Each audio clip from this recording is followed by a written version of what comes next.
Okay. Let's start our corporate budget for the year 2019 to 2020. First on the agenda is Clerk and Elections Clerk Pashevitz.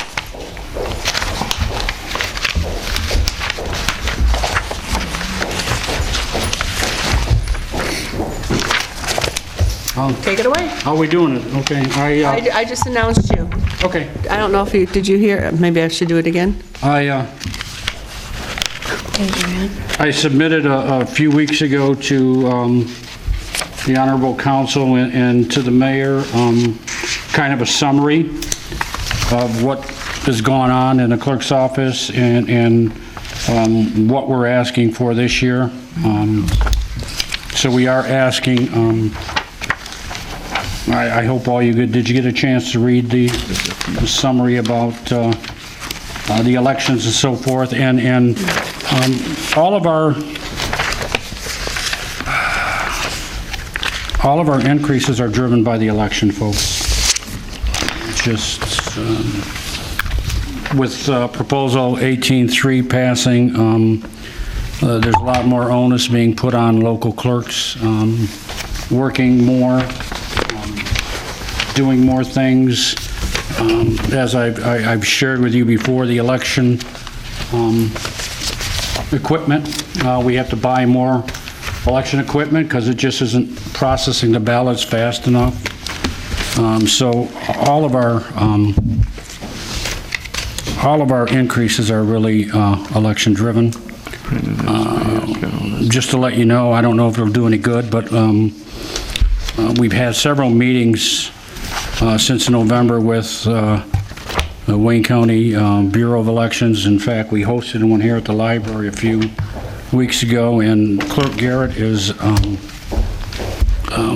adamant in her dealings with the state of Michigan to eliminate or end the unfunded mandates that are being thrust upon us. What will happen, we don't know. But just for an example, I won't belabor the point, but I was just looking at things today. They're telling us that we can't use ballpoint pens anymore on the ballots, and we have to use either Sharpies or flares. The cheapest I can find a flare is $1 a piece. Sharpies are 50 cents a piece. When you're talking about 27 precincts, people are going to walk off with them 50 pens a precinct. You're talking hundreds and hundreds of dollars for pens alone. The no reason absentee is a wonderful thing. Once again, if you read my the mayor and the council chair and I met about that, but I shared with the rest of the council. Just in raw materials alone, every extra absentee ballot we sent out, that's not counting the ballot cost, just the envelope and the postage is $1.65. So. How many do you send out? It varies from election to election, Councilman. Local elections, normally 3,000. Presidential, I think we sent over double that. The work is increasing. We got, today we got 91, which is a wonderful thing. We got 91 voter registrations today. But when you think about what that impacts us, now you're going to be able to register up until Election Day. Okay, so before we had that 30-day window where we could take all those applications aside and process them after the election. That window isn't there, so we're going to have to process those. So there's so many different ramifications that we can't even quantify right now. I know we're going to talk about that a little bit later, but since you brought it up already, and I'm happy with this particular vote personally, where people can register on the spot and vote. And I just think that there has to be less and less barriers for people to vote. So I'm happy with this particular vote that we just had. But from a logistics standpoint, I read your pamphlet there. Seems like it's going to be pretty challenging, honestly, where you're going to have, hypothetically, let's say 100 people walk in to register, but then at the same time they want to vote. And I know you mentioned in there also a possibility of you mentioned closing down, I don't know if you said City Hall, for so many hours. What's the game plan for the logistics? Because it seems to me, like it's going to be pretty crazy, There to say the least. There presently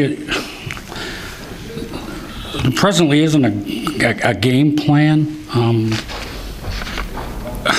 I mean, elections, I always say, bring out the worst in people. People are going to have to wait in line. It's as simple as that. If you come on election day to register, what's going to happen is we're going to have to put them into the computer as a registered voter first before we could issue them an absentee application. Then they're going to have to sign that absentee application. Then we're going to have to issue them the ballot. Then we're going to have to receive the ballot. So that's 4 steps with one person. On election day, you're right, it's very conceivable, on the local, we don't anticipate too much, but on the presidential, certainly, it's conceivable somebody could come with 50 people or something, or they could all show up at the same time. What are we going to do? We can't hire extra staff. You can't just hire a Kelly girl to do this. There's so much involved in issuing a ballot that you don't want to give out the wrong numbers. You don't want to give out that. If you know my office, it's not conducive to having 3 and 4 people walking around servicing people. Do you know what I'm saying?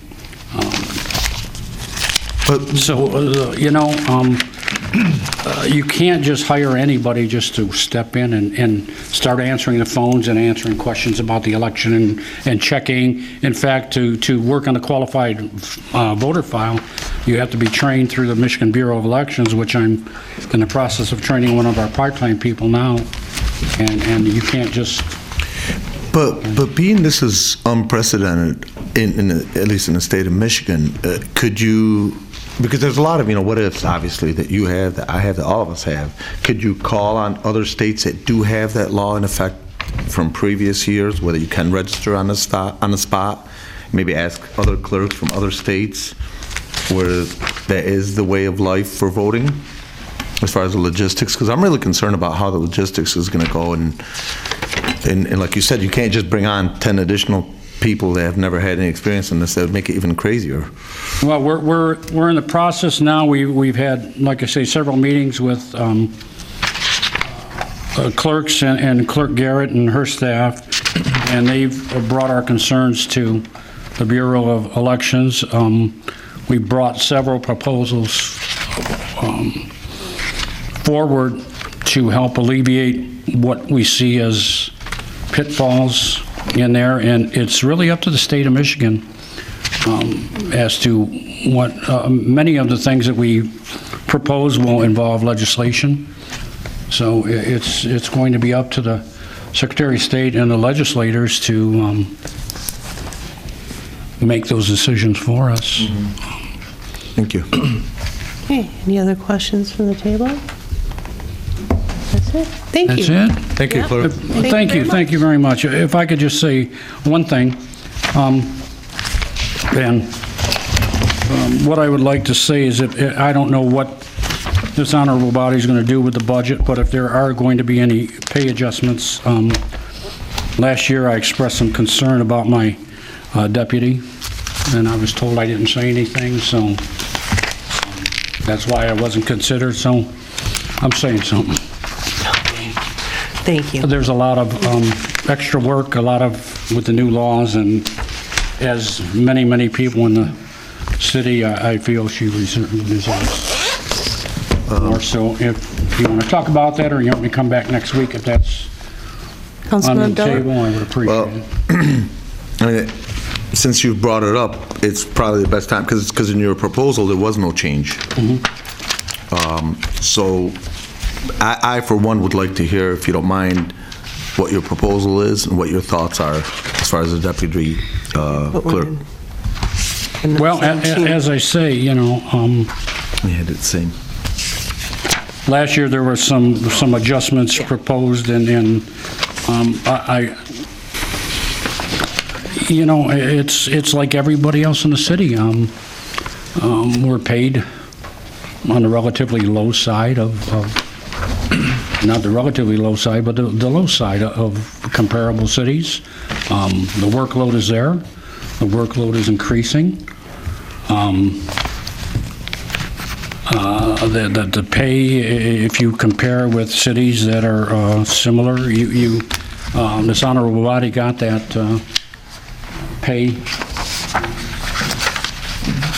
comparison that our HR director put together, and I think last year at that time, our deputy was the third lowest paid deputy in that survey. You're talking about the survey from Wayne County, correct? Yeah. Yeah. Yeah. You know, except for part-time positions or so.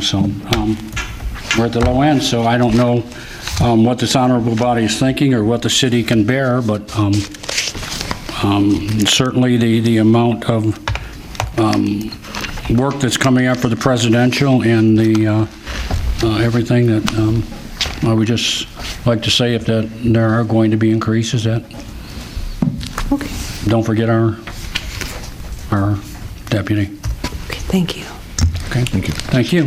Okay, next on the agenda, we have the 20th District Court, the Court Administrator Atkins.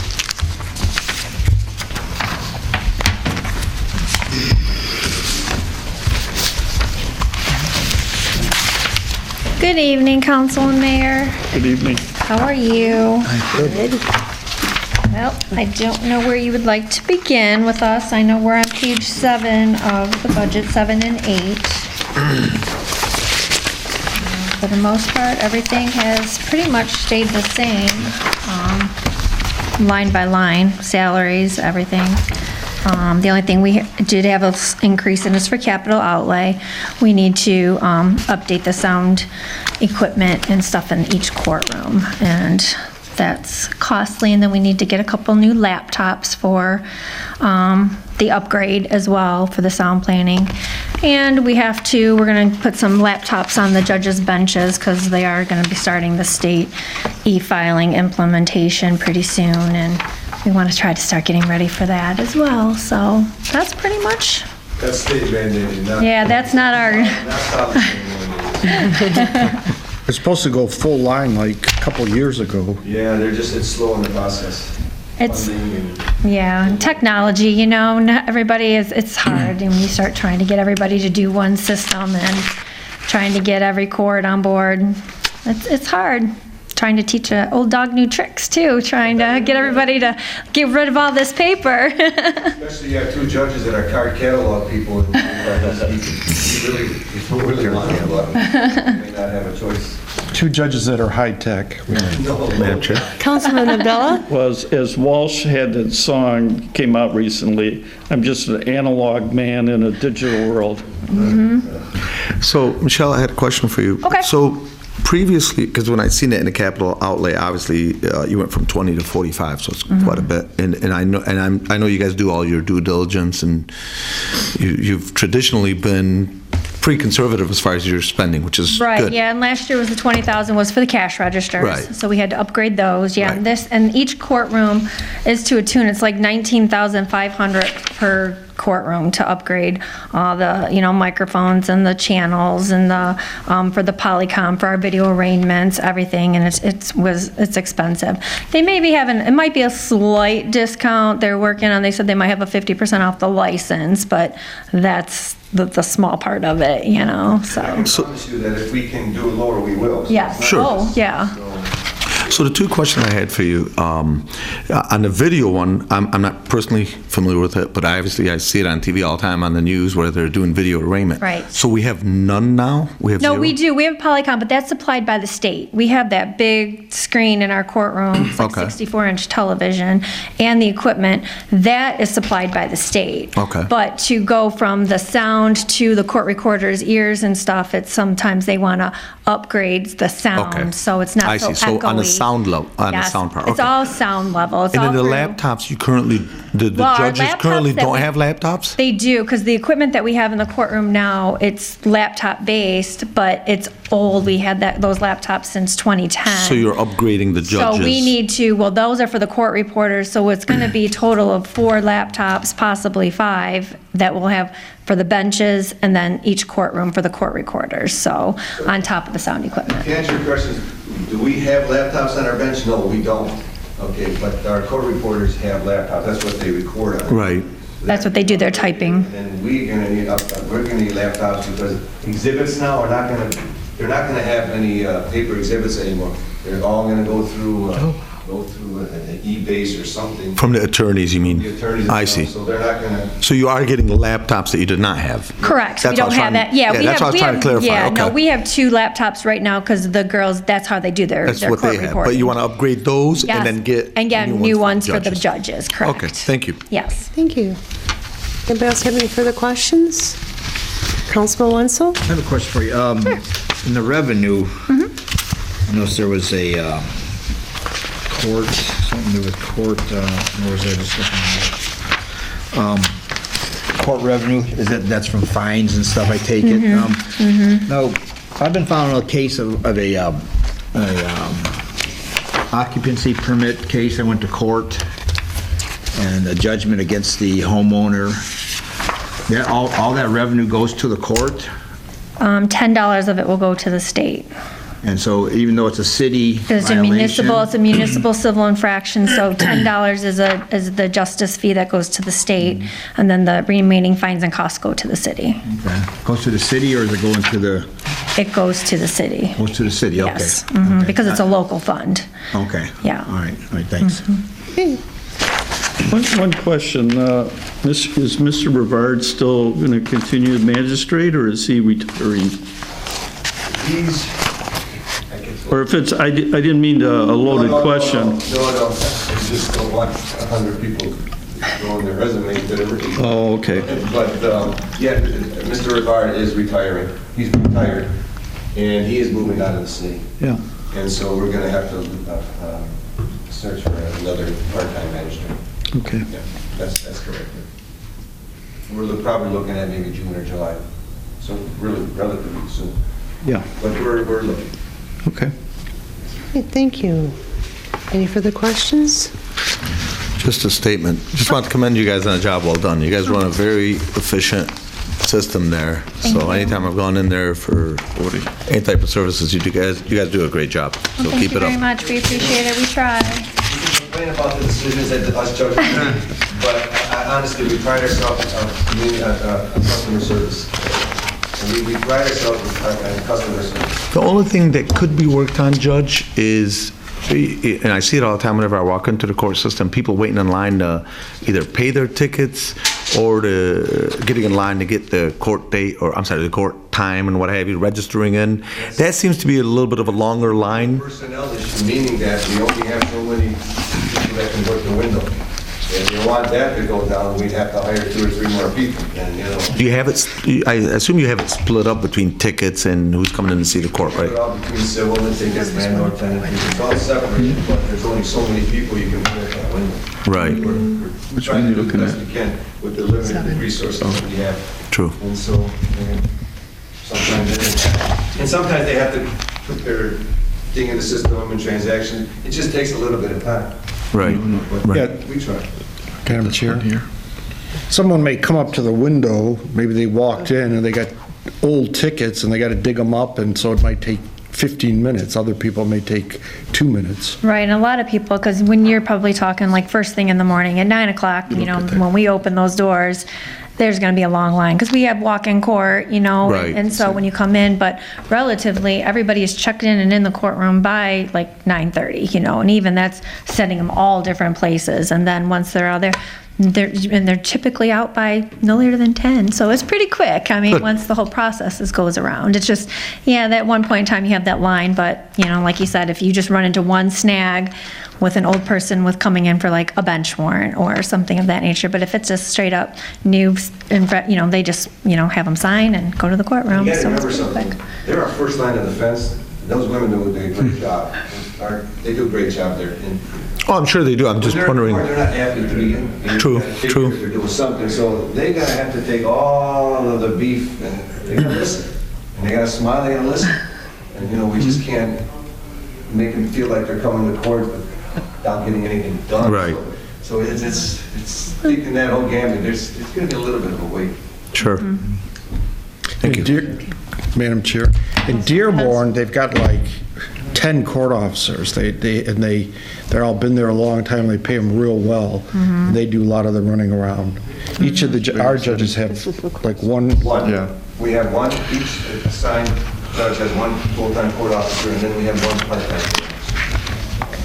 Yeah, we did when we used to have, because we had 3 other full-time staff, years ago, and then as retirements came and we lost that, we would have one that would go out to the lobby and kind of look at your notices. But our security does a fantastic job as well. When you come through security, they will look at the court notice and direct you where you need to go if you don't need to come to the front window. But a lot of people have to come and see the clerk, so. And just so for an FYI, every year the state court administrator's office mandates us to do a survey.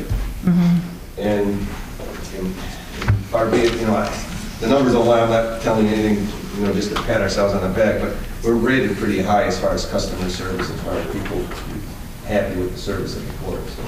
And those statistics are all online. I mean, overall, I've heard nothing but good reviews from people that have gone to the courts, other than I hear the complaint about the line. You sure you're not talking from personal experience? No. Thank God, no. Councilman Wenzel, did you have any questions? Yeah. Do you anticipate in time in the future your increased caseload or any kind of manpower increase? I know some of the other courts in the neighboring cities are kind of understaffed, sort of. I mean, do you guys? I'll tell you something. In our court, we are very unique in our court as far as our civil docket is concerned. We are a town of 55,000, 60,000 people, and our civil docket is probably the second biggest in all of Wayne County, aside from Detroit and Dearborn. And it's uncanny because, to make a long story short, we get a ton of medical provider cases, which is basically a no-fault case. Hundreds, if not thousands of them we have. And it's just us and Dearborn get the lion's share of it in the district court. It's unbelievable and it's uncanny.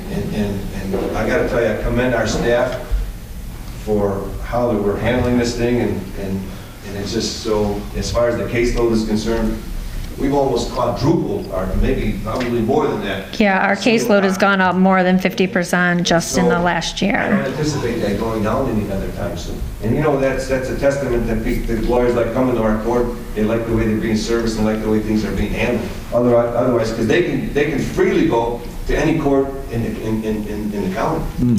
So, but they choose Dearborn Heights. So you don't anticipate any manpower adjustments? Well, at this point, we're handling it. I'm not going to put that on you guys at this point in time because we're handling it. But if we feel that we would need somebody else, we certainly wouldn't hesitate to ask. We can only ask.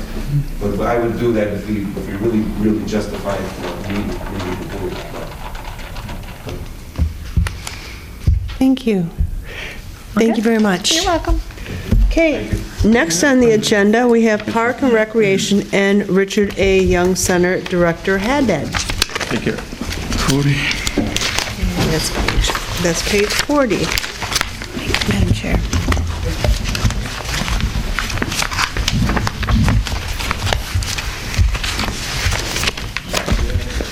Good evening, Council, Mayor. Good evening. Good evening. As we all know, I'm new 3 weeks to this position, so the Deputy Director, Kim Constance, did prepare the budget, so I'm still learning it and everything. So please bear with me, and if you have questions, if I can't answer them, I will get back to you on those Now, answers. do you have a budget summary today? Kim was supposed to be here and supposed to be bringing all that. Okay, no problem. I mean, you can get it to us and, but just I have eventually one get it for to us. myself, yeah. Thanks. So we'll start with the, just the general recreation budget. With salaries, what was requested was 190,121.54, and approved was 180,546. And that's just the full-time salaries within the department. Going further through, with our part-time budget, requested was $237,595, and approved was $200,000 even. Okay. And here comes Wisconsin right now.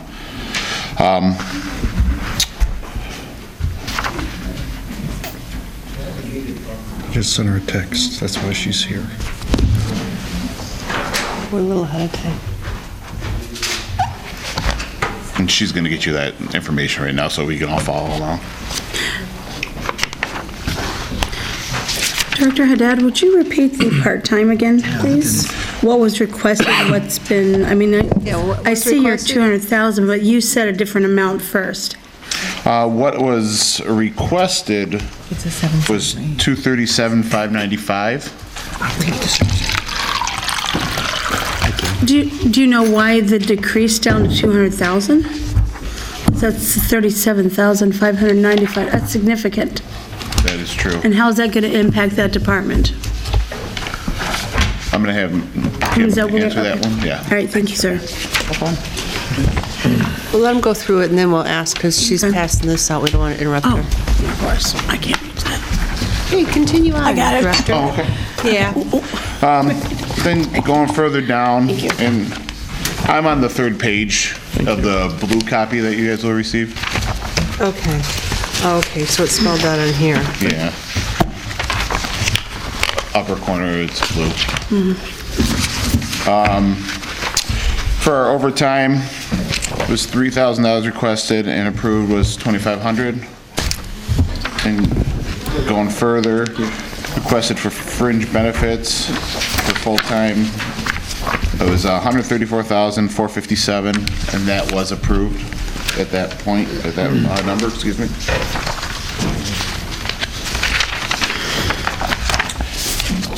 On to the next page for office materials and supplies, requested $20,700 and approved $18,250.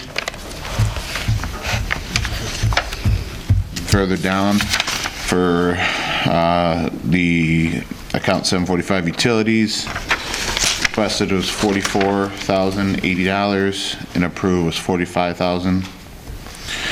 And then with the historical utilities, requested $1,500 and approved $1,000. And furthermore, down to the membership dues and subscriptions, $770 was approved and requested. Going down to contractual services, $51,060 was requested and $25,000 was approved. Okay, next page. And stop me if I'm saying too much, because this is new to me, so I'm just trying to let you guys go, with everything. With the mileage, $1,000 was requested, $1,300 was approved. Our fuel and lubricants for basically preventative maintenance for our vehicles, $2,000 requested and approved.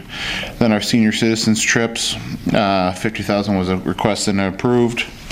Going down to our senior citizen centers here, $34,022 was requested, $21,672 approved. Madam Chair? Councilman Abdullah? If you could give me a little explanation on that, I don't know if either you or the deputy director, because that's quite a bit of a drop from 34,000 to 21,672. On the senior citizen one With the you're talking senior about? citizens, yeah. Do you know why there's a drastic drop from requested and approved? I just got shocked. When I went into my budget session with the mayor and his staff, they just cut it. So if you look at the budget I just gave you, what I proposed is there, and what didn't make it through the first round is there. Yeah, 'cause I've got a question here under the account contractual services. $51,060 was requested and only $25,000 was approved. They cut it less than half? Correct. Okay. If you look at the budget that I have that I just passed out to you. Which page, so that we're on the same, That would be page 4. on the blue one? Yep, on the blue one. Yeah, I just wonder in that column, what is being cut out for $26,060? I can definitely tell you that, so hold on a second here. All right. This page, do I have that? I don't have that. And your question was on contractual services, correct? Correct, account Okay. 818. There's two things in that account 818 that I put in. The 5-year master plan is put again in there for $12,000. That's in this year's budget, but because we didn't have a director, we weren't able to do anything on that. And I put it back in because we need to go through the process from the beginning, and we have basically 2 months left in this budget, so we don't have the time to get it started, I think, with this budget year. However, it was taken out because So the of... whole 12,000 It was is in the removed? current budget, so... So the whole 12,000 has been cut? The whole 12,000, yes. And then I also put in floor maintenance and tile replacement money for $15,000 in contractual services as well, because of the issues that we had with the floors at the Eaton Center. Right. We need to start putting money in the accounts to be able to maintain them. Having part-time people, they don't like to strip, wax, and buff floors. It is really, really hard work, and I've actually had a company trying to bring Eaton Center up to what it should be as far as being cleaned and the floors being done. And we basically are almost done. We have like 3 or 4 floors to do, but you have to continually do the stripping and the waxing. That's usually about 8 to 10 years, depending on the use, and then the buffing needs to be done on a weekly basis. So this is to hire a company to do it, and that was taken out. So that was all cut. So we're not going to have any work on the maintenance of tile replacement and floor maintenance for Eaton, Berwin, and Canfield are cut? Is that No, what- we were going to use the repair and maintenance account in the building and maintenance. And what page is that on?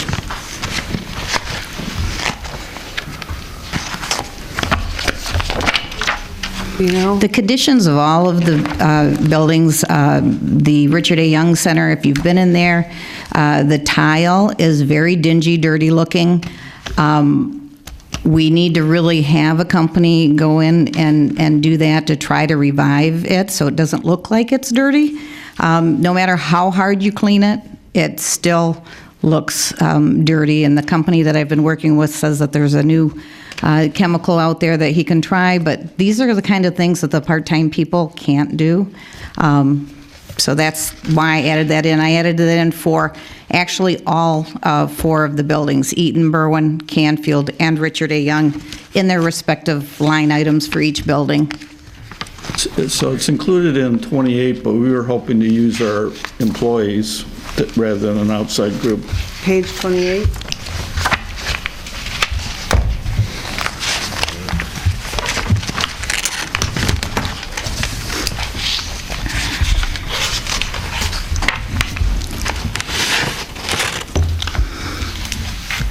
And the 5-year recreation plan is in the existing budget, so it needs to be in either this one or the next one, because we have to do it. We were hoping that we get started on it. When I did the budget, I just wanted to make sure that it was in if we didn't get a chance to get to it this year. So that's basically why I repeated that. I know how important it is to have the master plan done so we get grant money. So we're not disagreeing, it's just a matter that if we can't get it in this year's budget, we will need it for next year. Yeah. I agree. Yes. Councilwoman Hicks Clayton. That was actually going to be my question. Okay. Was because the recreation plan has to be updated in order to, in most cases, apply and secure grants. And I would like to see us leverage more of our Wayne County Park millage money towards like a DNR trust grant, because you're going to get more money out of that, leveraging that Wayne County millage money.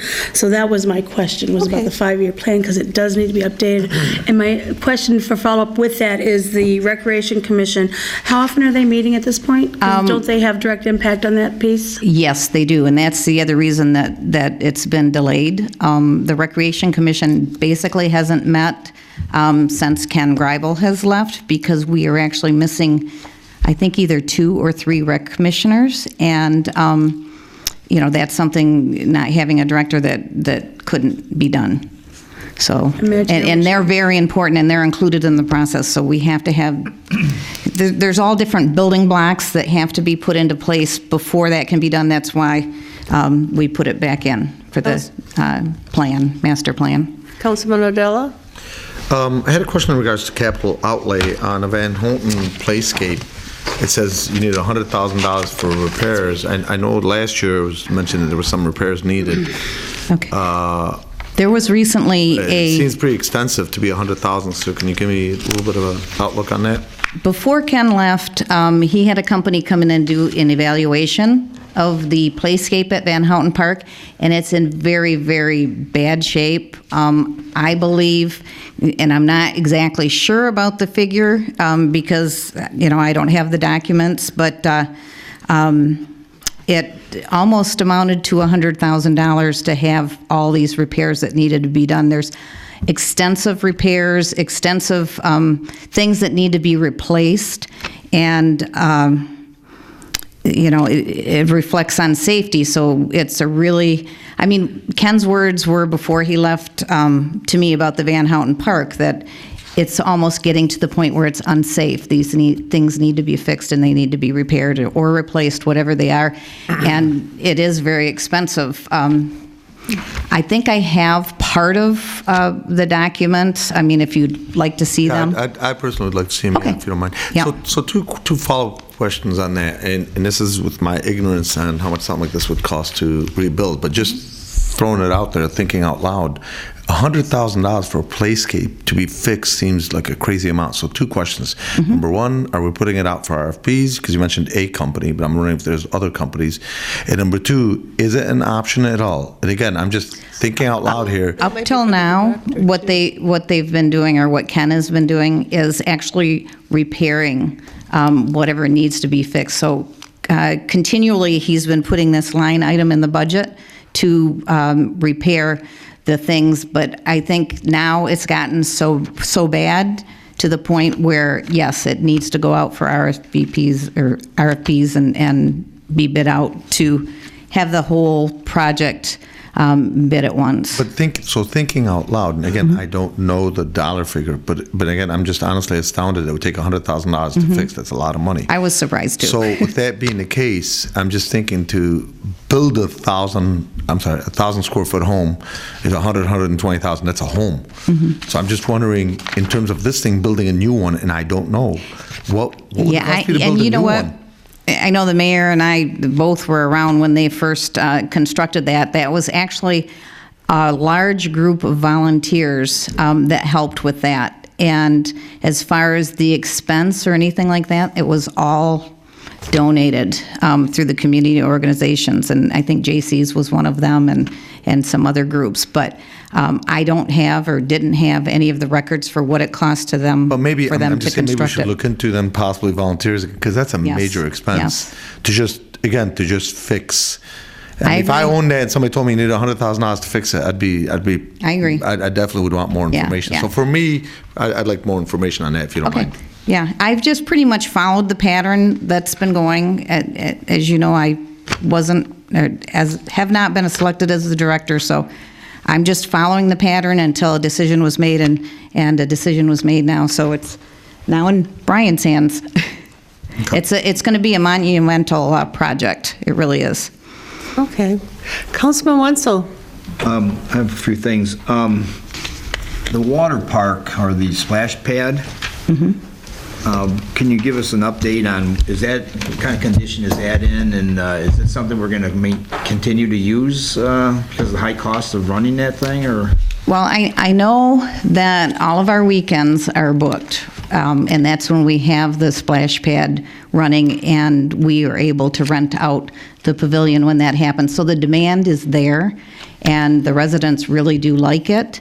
A lot of the school groups use it, and some other, like Girl Scouts and things, Boy Scouts, things like that. But at the end of the season, as far as I know, it was in good shape.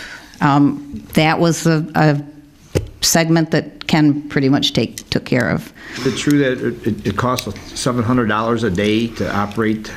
It's, the water bill is expensive. I'm not sure if it's $700 a day, but I did see one of the bills last summer, and it does cost a lot. Have we looked into the cost of, if we're going to keep installing a recycling system? No, that won't work. We Ken looked at checked into that, and you have to constantly go out and test it. So you have to have a person there full-time. And I remember Ken saying that process was really expensive as well to do that.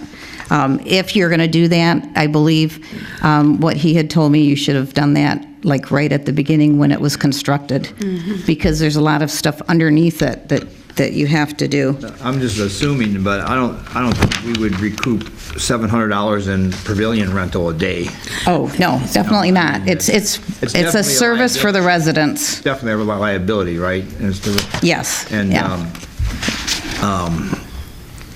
it just, when we're using water, the city, and putting it down the drain, that's one of the reasons I voted for the decrease of water bill. The city's wasting water like that for a small section of the city. Very small section of the city uses this, probably a tenth, probably.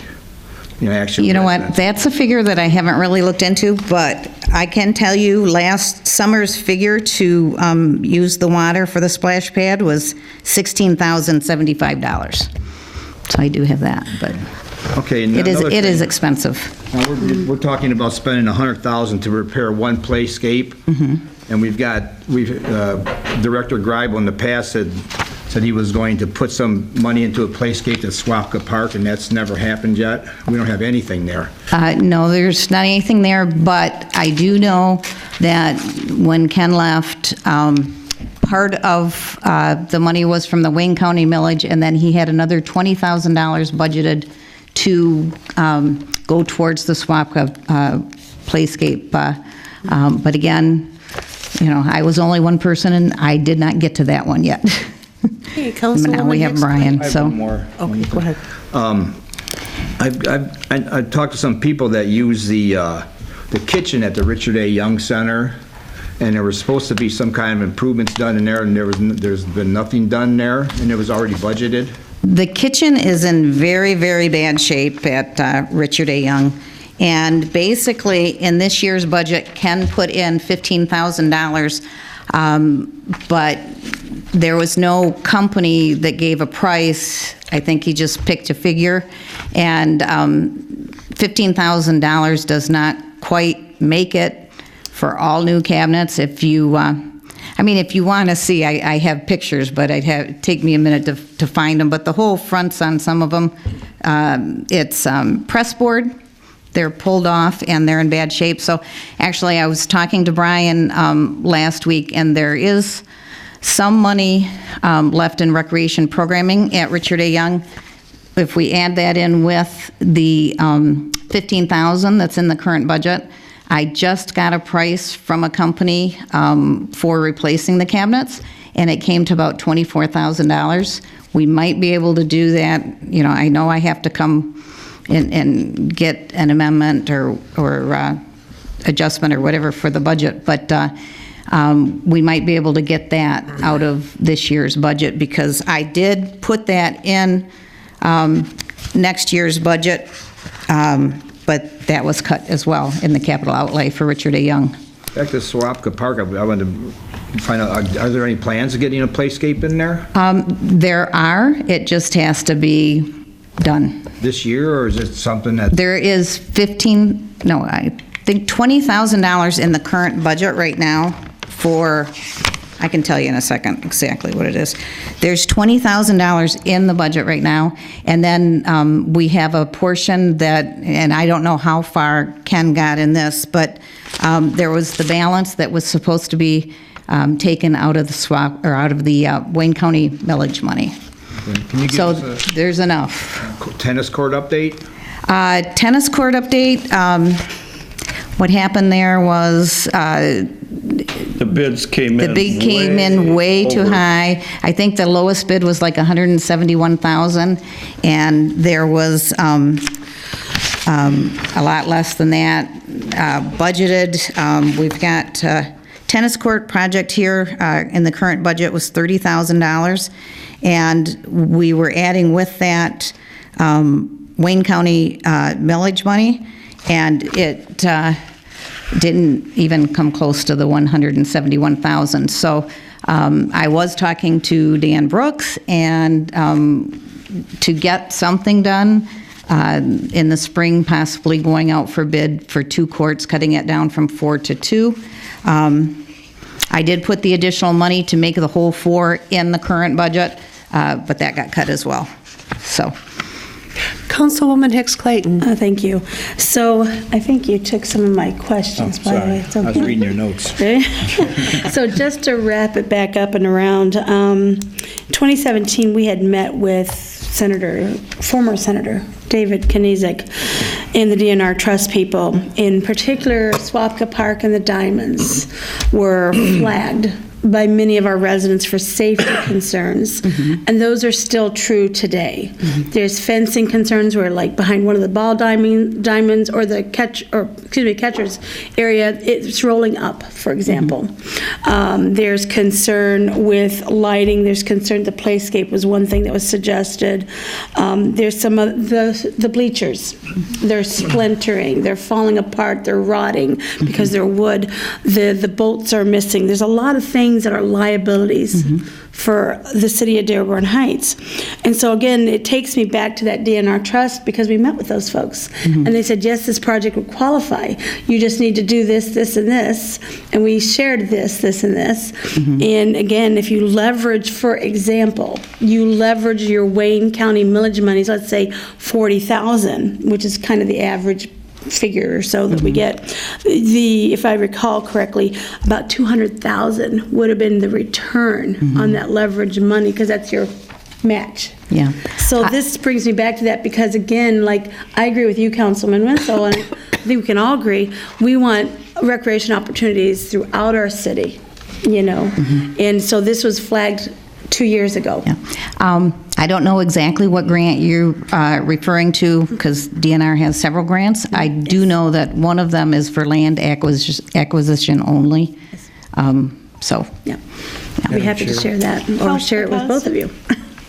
Councilman Connell? Yeah, and Councilwoman Clayton, I was at that meeting also with former Senator David Kniezek, and there's the one grant that is land acquisition, and then there's also there's another DNR grant, but it's like a 50 or 75% match, and that was the problem.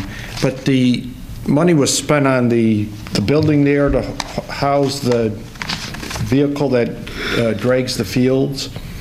And most of the D7 people think that ball fields are in pretty good shape. There was, one parent that was, I think they were from Allen Park, that was upset about, but the D7 people think those, and I played on those fields all my life, they're relatively in pretty good shape.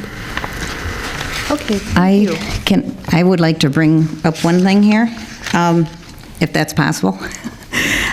For recreation programming, I submitted a request for $55,443, and it was cut down to $40,520.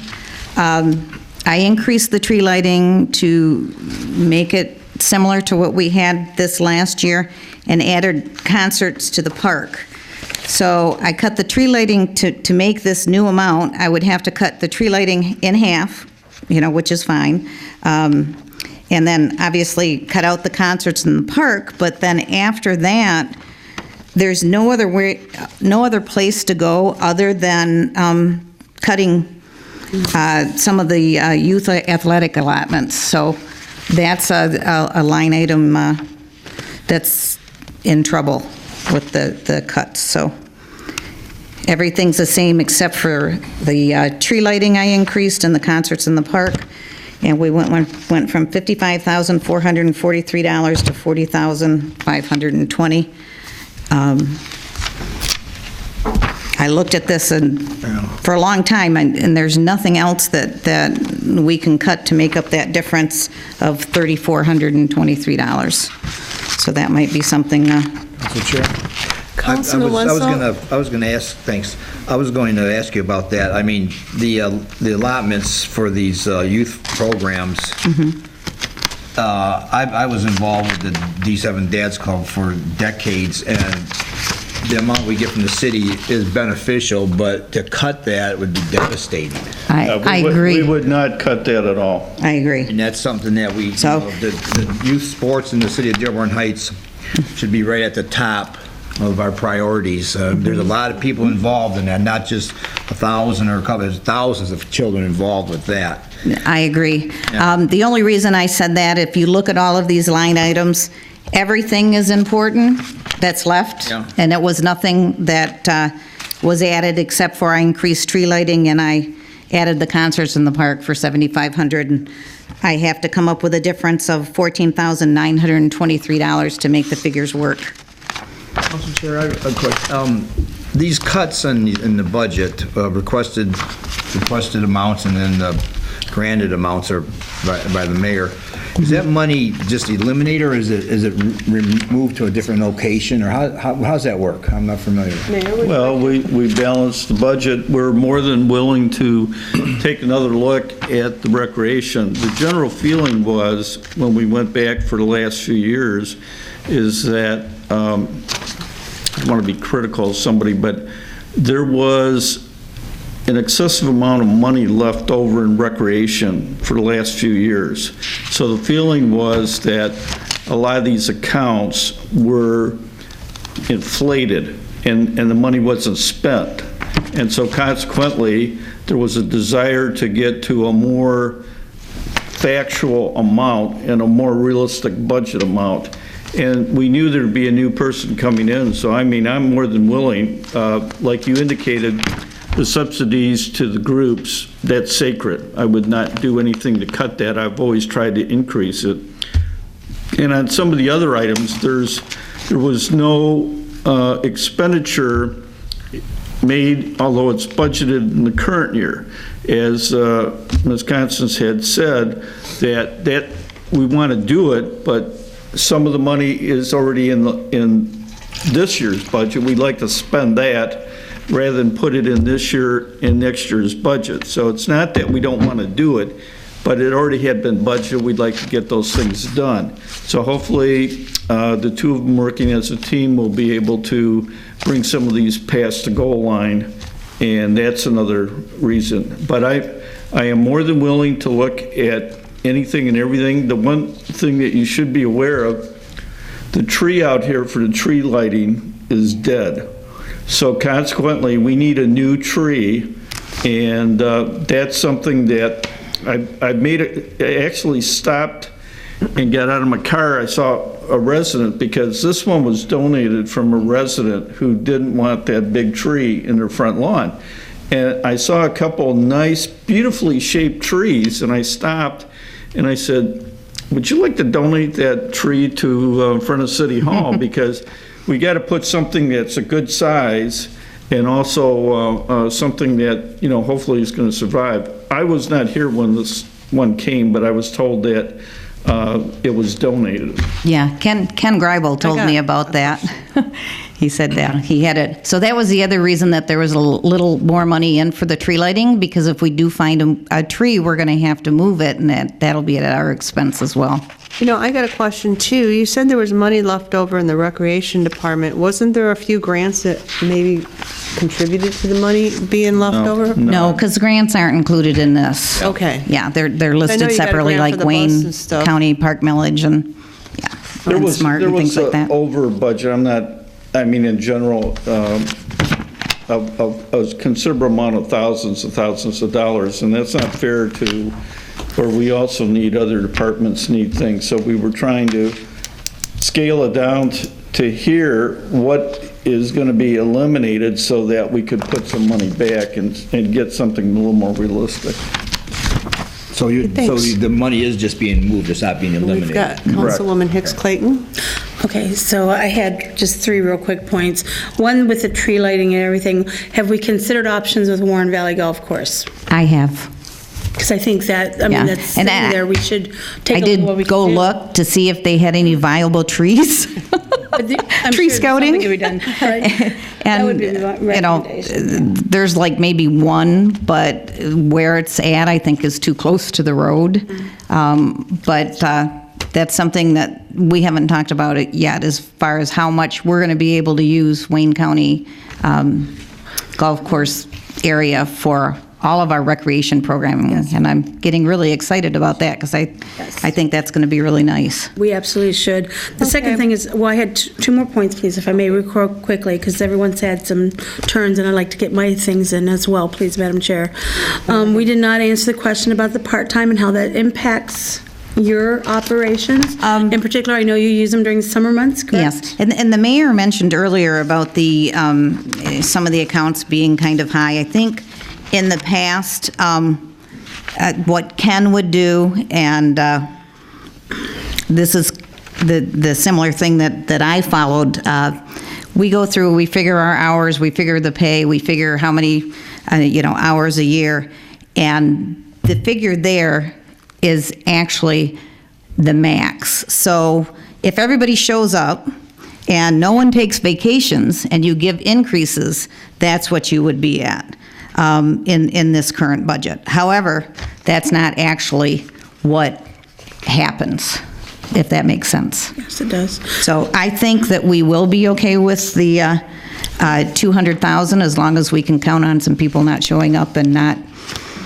or taking vacations. Right, of course. And my feeling was if we were short, the council would not object if we asked for a $5,000-$6,000 transfer. Yeah, because it's going to be real important, because I don't know, I apologize for being late. I thought it started at 6:40, but we're going to be reopening the senior centers on Fridays.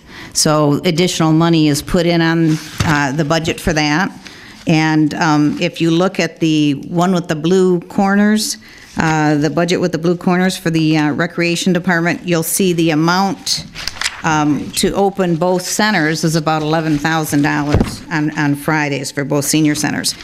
And that's just to have one staff person in the office with a volunteer. So the seniors are really, really excited about that, and they really want to see that happen. So I did put that in the budget, and the mayor approved that, so. Again, the last point was the 3. 1, 2, 3. 3 is, though, one thing that's really important is, though Parks and Recreation is not classified as essential service like police and fire, it is vital. So I want us to remember how important it is, because it has a tributary to economic development, your schools, and our residents' overall health and wellness. So thank you. I want us all to remember that when making decisions on this. I do have one more thing that I want to bring up under capital outlay. The Canfield Community Center doors, one morning I walked in, and they were swaying back and forth, and we're talking about the window part too, and we had to call building and maintenance, and they put braces on the bottom of them to secure them. I'm concerned, and I brought this up at budget, I'm concerned that if these aren't repaired, if something happens in those brackets get loose, we might have a whole set of doors fall.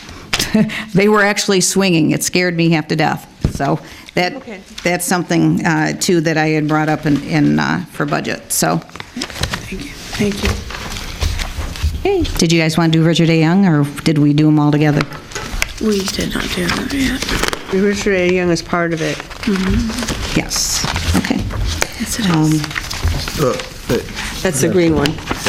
I think for Richard A. Young, just a couple of notes that I want to make. With the budget adjustments, We'll probably be able to get the kitchen cabinets done this year.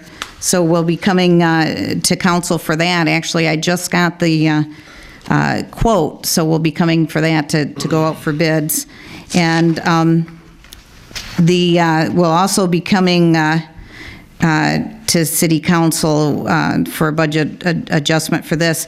I think out of the Richard A. Young budget that we'll still be able to get the Whirlpool resurfaced. The Whirlpool is in really, really bad condition, and no matter how hard you clean it, it still looks dirty and grimy. And that's something that definitely needs to be done. So, and then there's a couple other things. The gym floor, we'll just have to put off for another year because that wasn't put through. But if we do all of these other little things, especially the kitchen cabinets, the building will look a lot better. So. Councilman Abdullah? On the Richard A. Young Center, you had a capital outlay go from the amended budget of $15,000 to requested of $25,000 with a $10,000 difference. Do you know what that's for, the difference? Well, the big part of it is the gym floor. I was just given amounts, so by being given the amounts, I kind of have to figure out what we can't do and what we can do.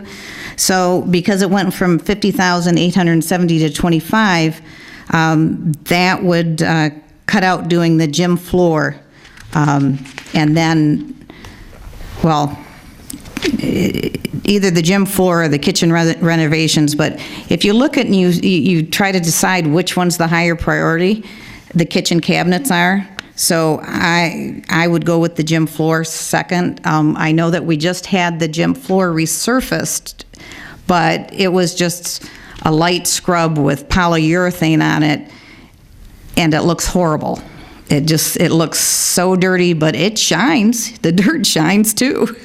But, so it actually needs to be completely sanded all the way down, which is what didn't happen last time. Ken put in, I think, $2,500 or $3,000 in the budget. All they basically did was go through, clean the floor, and put 2 or 3 coats of polyurethane on it, and it really needed to be resanded. But that usually costs, about $20,000, and that's what we had that in for. But we can definitely, go without that for, another year. But we definitely have to do something with the Whirlpool. I think that we can do it in this year's budget, as long as we can get the adjustment. Because I've talked to several people who use the center. They won't even use the Whirlpool because it looks so gross. Yes.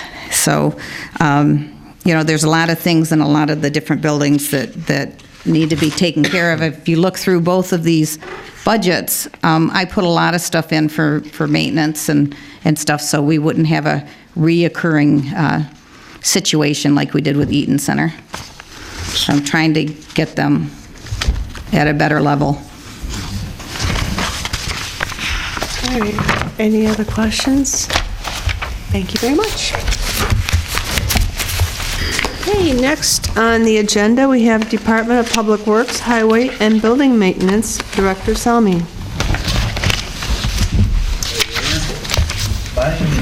These notes in the SMA, it's in the shaded area for the capital improvement.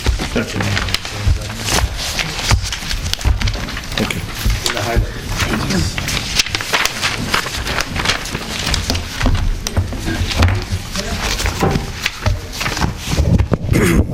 Good evening. Good evening. These budgets here were pretty much done before I got here. The only thing that I really did is went back and looked at historical spending on line items below fringe benefits, and pretty much those are all kept the same. There's a couple increases in training, very minimal. Capital under 10,000. I think I put some money in there. The biggest expense is the capital improvement program. Mainly that's, we go with the building and maintenance one first, I suppose. So you see in there the footnotes for that the detail equals the ask, if that makes sense for you. So in the building maintenance, it's the roof replacement at Parkland Park. They asked for, I met with the supervisors and asked them for their input on what it is, what they thought they needed for this budget, for the 1920 budget. So you can see there's a Ford F-50 stake truck, 2 new riding mowers, F-250 pickup with plow, 2 rooftop units, both for City Hall. Right now, that's what they were allocated for. And then the new boiler, there was some question about that. I don't know where we landed on that, on who was the responsible party for one of the centers that's owned by the school district or something. Yeah, So the D7, it's the Eaton Center, and we asked Gary Miyake to look at whose responsibility to do the boiler. Yeah, so the price, there's 2 prices in there, that's why I put the handwritten note in there, that to replace the whole unit, $70,000, to do the repairs, $35,000, and like I said, I don't know if we ever determined whose ultimate responsibility it was to replace that boiler, or repair it for that matter, so. Now, Madam Chair? no, I've got a question. Does this have anything to do with Warren Bailey? Where does that fall within the budget? It's not in the general fund. Okay, so I remember when we went through that. It was created in, there's still some discussion, but in my estimation, I treat it like an enterprise fund. Okay, because, yeah, I remember he said the air conditioning was going to need to be replaced, so I wondered where that was going to fall in our budget. Yeah, no, what happens is, the agreement we have with Eric is a monthly fee. Right. So that comes in. So what basically the cost of buying the center and related, we did a couple, well, the attorney spent quite a bit of money, and we also used Plant Moran as a consultant. That all goes as kind of an original cost of purchase for the golf center. So you have the revenue coming in, which is the rent, and basically Eric and I have had some preliminary discussions, but Mr. Adat and I are going to go over and talk to Eric and talk about some of the things that need to be done over there. Yeah, because I wasn't sure what account, and if we want to make sure the air works with the summer coming up and stuff, he said it was working at 30%. Yep. And if we run it out, we don't want complaints. Yeah, the other thing, there's some capital outlay that he would love to do, but he wants a commitment from this council that he's going to be there for 2 years or 3 years because, and I'm not a golfer, so help me, but these simulators, he wants to put a simulator in there, but that's a huge investment on his part. He feels that the city's got to make a commitment to him that he's going to be there for 3 years, and then he can amortize that, and it makes sense. And then if he left after 3 years, he'd at least get his money back and make a little bit of money. So there's some items of that sort, and I think that subsequently, we all need to sit down and talk about it. Madam Chair? Councilman Abdullah, do you have a question? Were you next? Or? Go ahead. So I had a couple questions in regards to the budget. On the one on the signs, that one seemed to go up quite a bit, the street sign one. And you're asking for a requested budget of $25,000. Do you know why there's... So we were talking about I'm looking at B&M, or would you jump to I'm highway? looking at this one. You jumped to highway? No, I'm on, well, DPW. It is highway. Yeah. Yes.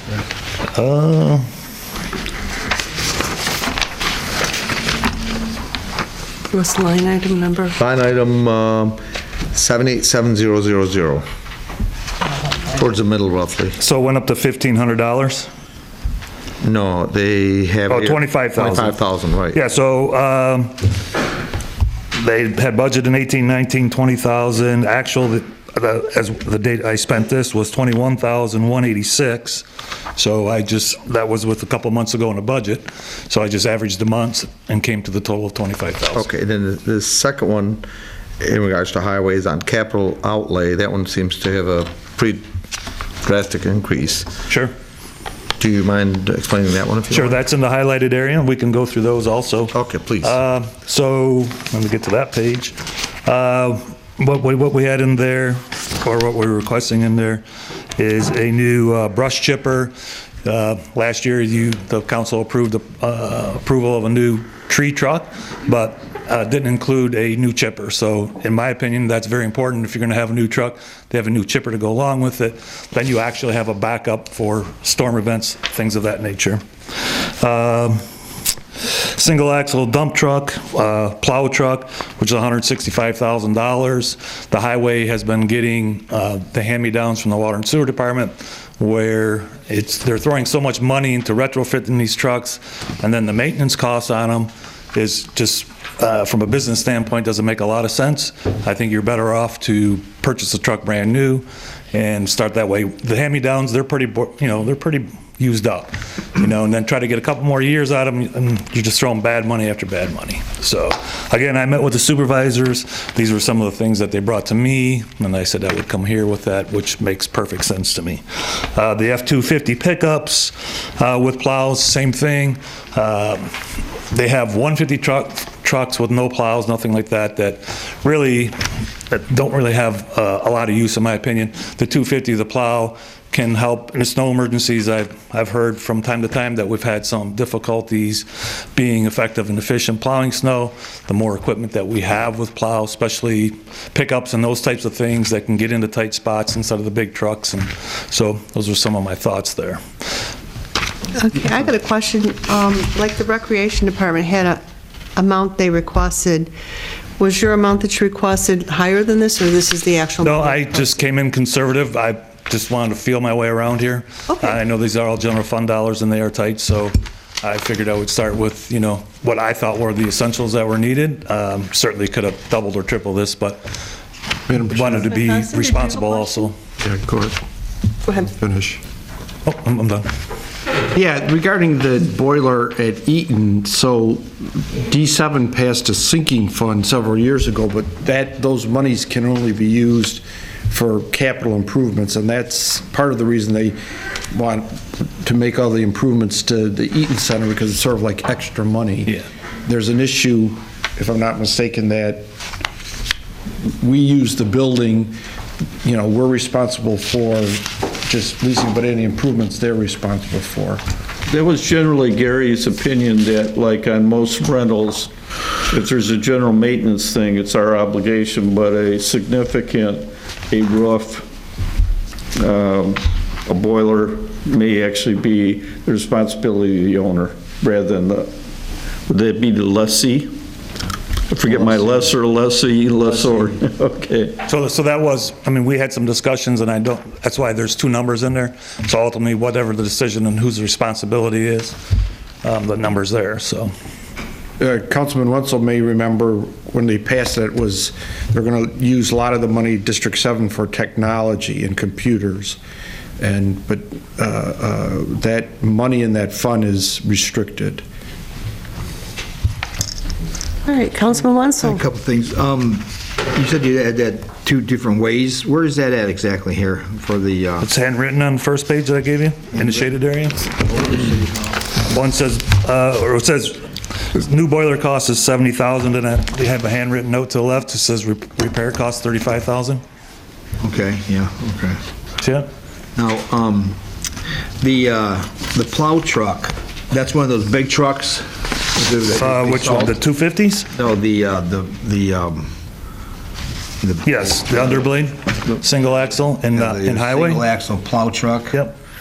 Now, that's one to carry salt also? Yes, sir. Is that a stainless steel bed on there? That's what we would probably bid it as, yes. Okay, good. Because I'm saying if we're going to spend that much money, I've done a lot of research and talked to a lot of people. They said go with the stainless steel because we have a lot of issues with the current trucks. We're rusting out because of the salt. Salt is corrosive. Yeah. So that is with stainless steel. Yep. Okay. But that's it's a placeholder, so that would be the plan. Okay. All right. Thanks. Okay, any further questions?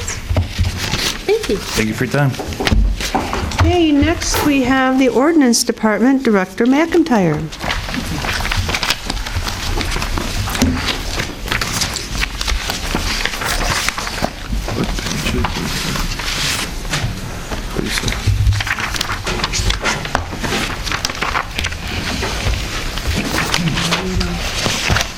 There's nothing.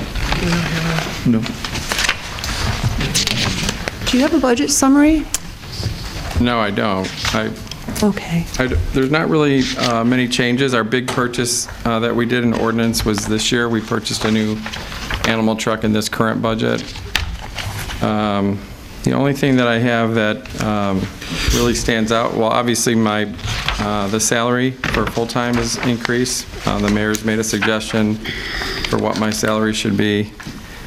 I did keep training dollars in there. I've been able to not spend the training dollars I thought I was going to use this year because we've been doing webinar training, and also some of the training has been done at the Michigan Humane Society, and they invited us as guests. We didn't have to pay to do the training there. But there's a couple animal control training classes that I want them to attend in this next year, and so that's why I kept that budgeted amount. Supplies are staying the same. I use half of it for animal control supplies and half for ordinance supplies, kind of split it in the middle. I tend to spend a little bit more on the animal control side for supplies. We had a guy that was repairing our snares for us, but he's no longer available to do that, and so we are going to be purchasing some new ones. And I did increase the capital outlay under 5,000 slightly. We want to continue the conversion that we've done. You've seen in the ordinance department, we got about halfway around the room with counters and workstations. We've now, this year, part of the budget, we've relocated Michelle's desk, and it's now a cubicle, freestanding. But we want to continue the project all the way around with some overhead storage. So, do you have any questions? Madam Chair. Councilman Abdullah. Actually, well, I actually answered it, so we're good. I'm sorry. Apologize. Any other one? Thank you very much. Thank you. Okay, next we have the Treasurer's Office, the General Government Pension and Cash Flow Report with Treasurer Riley. I have lots of time, huh? No, you don't.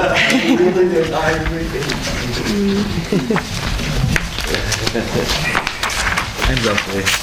I don't know if I sent out a summary kind of late today, but I'll pass it out. You know, Yeah, 'cause everybody- I know at the last budget hearings, you were asking about capital outlay. Did you get it? The email, right? Yeah. Yeah, I've got it. So I didn't get it. And then the only capital outlay that we have is some office printers and then that one desk in the office.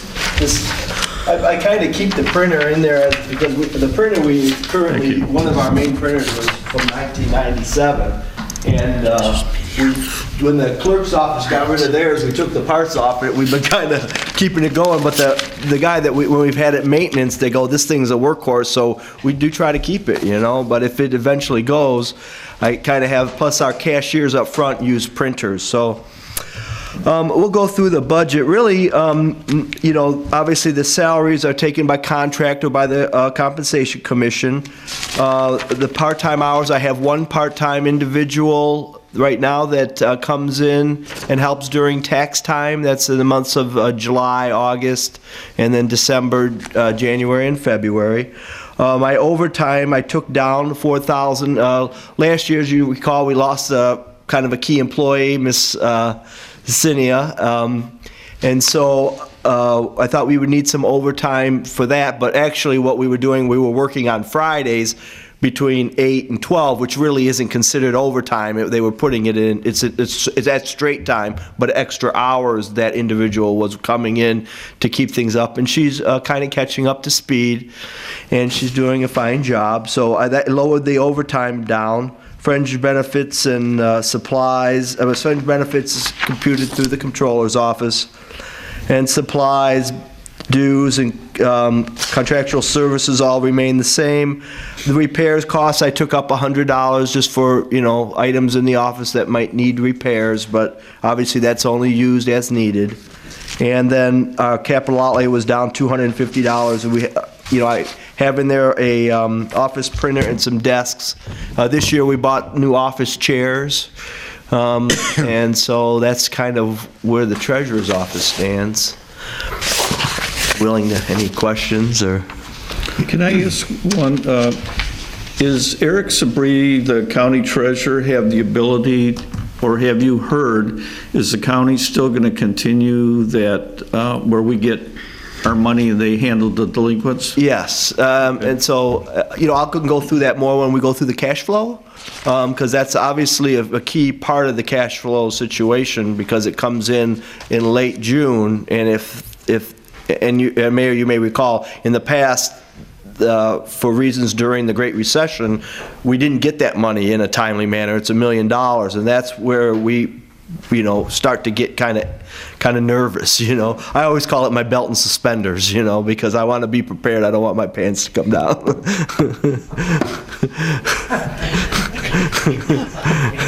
We don't either. No. Yeah, right.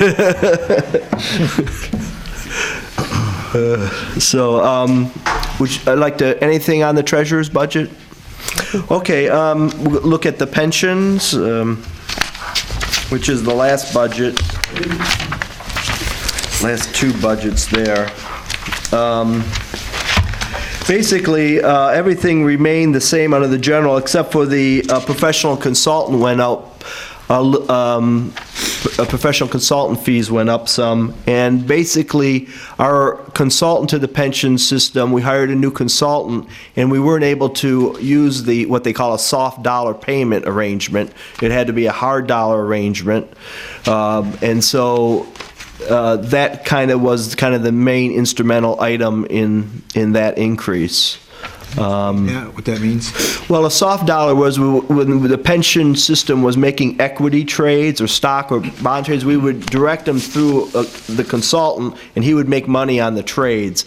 And in the industry, that's become kind of a conflict of interest, because he's kind of overseeing the managers that are making the trades through him. And so many of them won't get into that type of arrangement anymore. It's an old standing contract that we had from years ago, and so when we went to get into a new contract, it isn't what the industry standards are now. So who's the consultant? The consultant right now, we're with Morgan Stanley, Steve Riga, who has been with the police and fire system since before my arriving, and so we switched from a guy who left Morgan Stanley to Mr. Riga on the general system. Thank you. Any questions on that? Okay, so if you flip over the page, the next is the police and fire. So the former controller, Mr. Macari, has been working on the police and fire system. If you recall, the police and fire pension system gives the city the $35,000 for administration costs, which includes, amount of my time, my deputy's time, the controller's time for getting together the P19s, and then also for Mr. Macari's time in putting together the agendas and the administrative work that he's been doing to keep that system afloat. A lot of things have come up with that system, with the drop accounts, annuity withdrawals, withdrawal from drop accounts, interest on them, all of that. And so Mr. Macari is the one who's been handling that for the pension board. So he's actually appointed by the pension board. He's kind of paid through the city, because obviously the pension system doesn't have a payroll. And so they give the city the $35,000, and then the administrative costs that's part of the administrative costs. Right.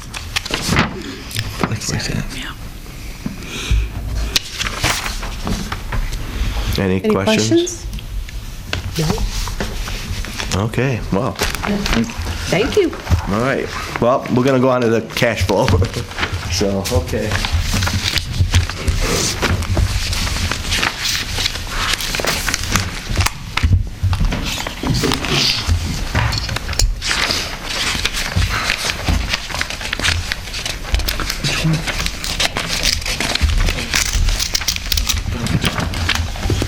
I'm going to start off in the lower left corner where you see the yellow highlight, and that is basically the borrowings that the city needed to do to make it through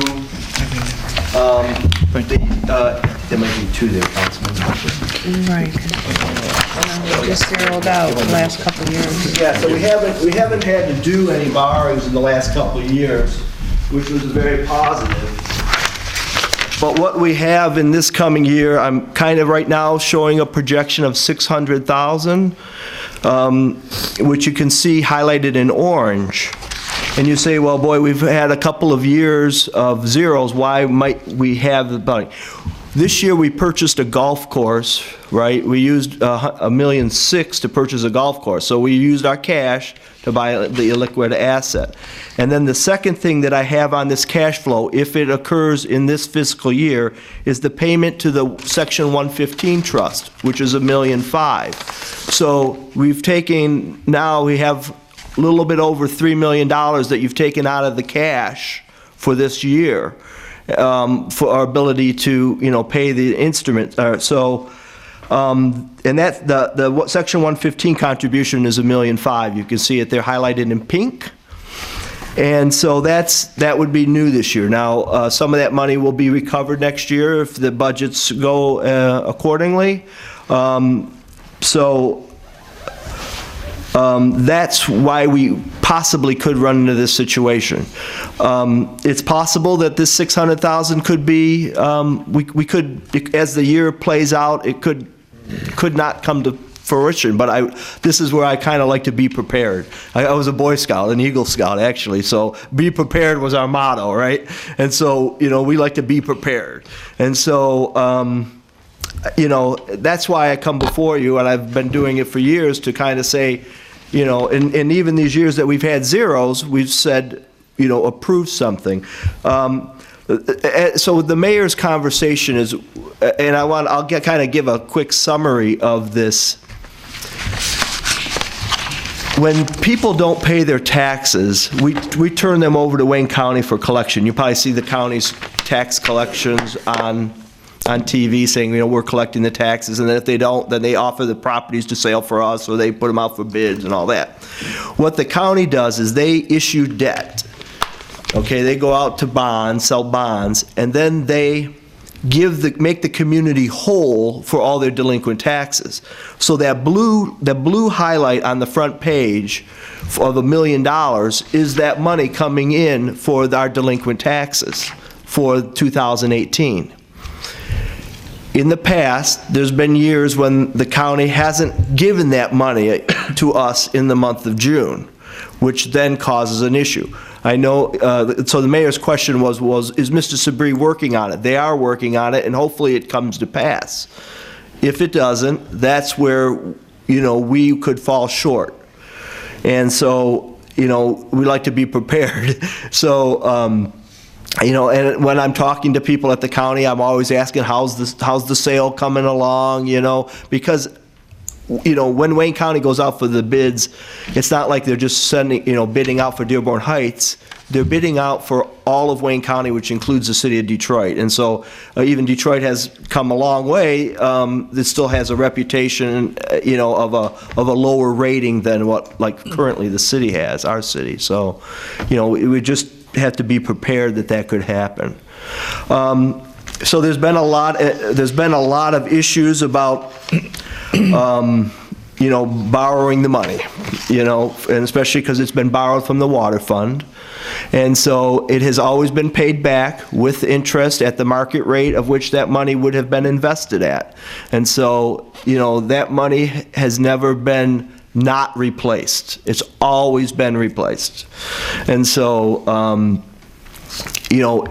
our other options would be to, so I listed on here, we could ask the library fund, which would be the same way. We borrow from the library fund. We could pay the library fund back with interest.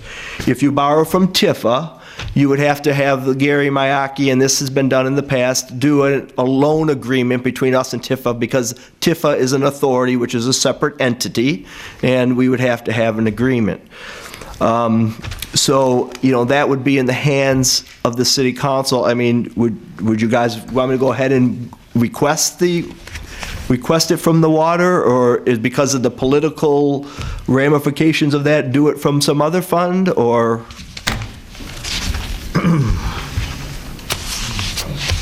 That's fine for now. I have no problem with water. Okay. And then so I'm going to ask for $1.6 million. So even though there's a possibility we may only need 600,000 or less, the 600,000 is my estimate, but the $1.6 million comes if that county money doesn't come to us in a timely fashion. Then, at that point, we could possibly need more than what we're hoping. I'm hoping it's going to be zero this year. I mean, it still may play out that way. I mean, projecting the cash flow in the city is very difficult. I mean, I use prior years, but there's so many ins and outs and things like that I'm kind of conservative, so, and I want to be, because, people have to get paid, I mean, if you're going to work, if we're not paying our employees, then there's compounding issues for them and everybody else, so. Okay? I want to go through the cash flow, or at least talk about the cash flow with the water department. I wish the director was still here. So recently, there was a vote made by the council to reduce the water rates by the 10%. And so we have the model that we've been using, and I think that we need to at least have a discussion of what that happens over time. Because the original request was for a 5% increase, which would have increased the revenues by $1 million. By not having the 5% increase, but having a 10% decrease, you're reducing the revenues by $3 million. And when you compound that over years, the numbers don't work. And so I think what would be prudent would be to have a sole study session on that particular issue and look at the projects, because there are some projects that are mandated to be done. CSO projects, which are federally mandated to be done. They've been delayed during the difficult times, but they need to be done. And so, and then there's other projects that have been this year that haven't been completed because of the transition between Mr. Zimmer and now John, I think Salome. I call him John, so I may not pronounce his name. Salome, yeah. So, but to me, it's a very serious situation that needs some research and some discussion. And because the way that if it plays out now where we do the decrease, and then in the next 2 years we do 5% increases, what was proposed this year, we end up with an $8 million deficit in the water fund. So I understand you don't want to do the increase this year and you did the decrease, but there's got to be adjustments to projects, which I don't think is going to cover it all, or there's going to be drastic increases more than 5%, because the numbers that I have seen at just 5%, you're going to be over $8 million in deficit. So, and that's as you compound that out years and years and years. And so I think it's the most serious issue facing us right now, and that needs a discussion. So, any questions? Any questions? Yes, Councilman Wenzel, I guess. Okay. A couple of things is... Mm-hmm. Are you on the City General Fund one? Yeah, I'm sorry. Yes, sir. I'm on, the 115 trust. Yes. Now, that money, this concerns me, because we have to, that the 1.5 million, is that per year we have to put in there? Well, yes, we're going to be putting that in there. And that's going to come from where? Well, right now, I think the budget proposes that 500,000 of it would be for general employees, which would come from the general fund. Correct. And then $1 million of it would be from the 345 millage, which would be deposited into the 115 trust. It's my understanding, though, that the approval letter of our plan gives us 180 days, which means that necessarily that 1.5 million might not have to be done in this fiscal year. I think it could take it out into later into next year, where you would actually have two contributions. You'd have this year's contributions and next year's. But, you know, that's over my head. You know what I mean? I mean, if you guys, I mean, if the trust is established, then, you know, once the trust is established, then we could talk about the funding of it. You know what I mean? But if it isn't done in this fiscal year and that $1.5 million isn't deposited, well, cash flow will be fine this year. Yeah, well, that'll hurt us next year, doubly, won't it? Well, yeah, because, well, you'll have, with the $500,000 is for the general government. The rest of it would be assumed through the millage collection. Did we meet, wasn't there an amount that we had to have in there? I think that's the roundabout number, and they're shaking their heads, so. No, that's correct. I'm sorry. Was there a deadline in April or something that we had to meet for some kind of money deposit into that? Not that I'm aware of it. It's, as John indicated, 180 days, so we could still be in compliance by making the payment in July or August. Is that right, Linda? We got a letter, I think it was the beginning of March, saying that they accepted our corrective action plan. In the letter, it says 180 days from that point, we have to show some sort of action. So for cash flow purposes, I don't see 1 month being a significant amount, and that would allow us to operate. That's a true statement, Mayor. Yeah, and that's probably how we'd go. Okay, another thing, we're going to borrow from the water. This has been an issue, like you mentioned in the past. I would like, anytime money is borrowed from one department to another, or loaned to one, and when it's paid back, please, if it's all in one lump sum or payments, please notify us that's happening. That way we'll know what's going on, instead of saying, oh yeah, it was paid back 6 months ago, you know. And I have done that at prior council meetings. I mean, not since you've been on there, because for the last 2 years we haven't done that. Okay. You know, but we have always, you know, paid it back with the interest. Not your department, all departments that borrow from water. It, you know, it just saves us some problems. To be fair, Councilman, other departments like waters borrows from general fund. I'm going to give you an example. When we do payroll, we do all the payroll out of general fund.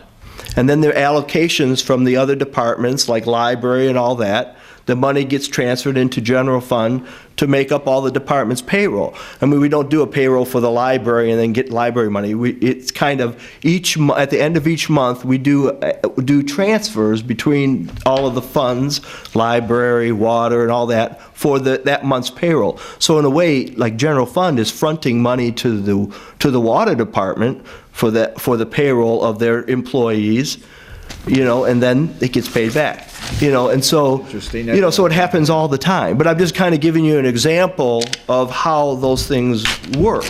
If you look kind of under the cash flow, under March, up at the top where it says internal transfers, you see that 1,273,000. You see that one kind of about 4 lines down the first column? You'll say, wow, you know, well, why aren't you projecting that in years to come? Well, that was the implementation of the new payroll system. And so when they implemented the new payroll system, we didn't have the payroll numbers in there to make the transfers that needed to be done until everything got up to speed.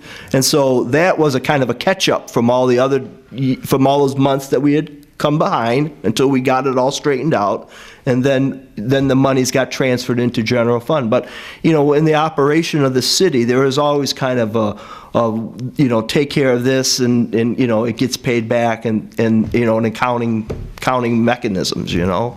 And so the payroll system is just an example. Councilman Abdullah? So, although I am still, as I speak right now, still in favor of a reduction in the water bills, but at the same time, through a meeting with you and a meeting with the DPW Director, John Selmy, I know both of you guys have had some very, very, just like you brought up just now, you've had some very, very serious concerns about this, especially with what was asked for, which was a 5.5%. And then doing a 10% reduction, which in essence is basically a 15.5% reduction. And I know you, for one, specifically, which is an objective party, that, you know, this is not going to add money in your pocket or subtract money from your pocket. and being the numbers guy in our city, had some very, very serious concerns. So with that being the case, I think it'd be I'm always for reducing people's bills, no doubt about it. Mine and everybody And I would like else's. that as a resident too, but Absolutely. if you're going to have to hit me later, Absolutely. I would rather give me a little now, give me a little later, But I know it's not the time for all that. No, that's not what I'm asking. This time we decided to move that to a study session, so. Well, that's exactly where I'm going with this, if you don't mind. So, Yes.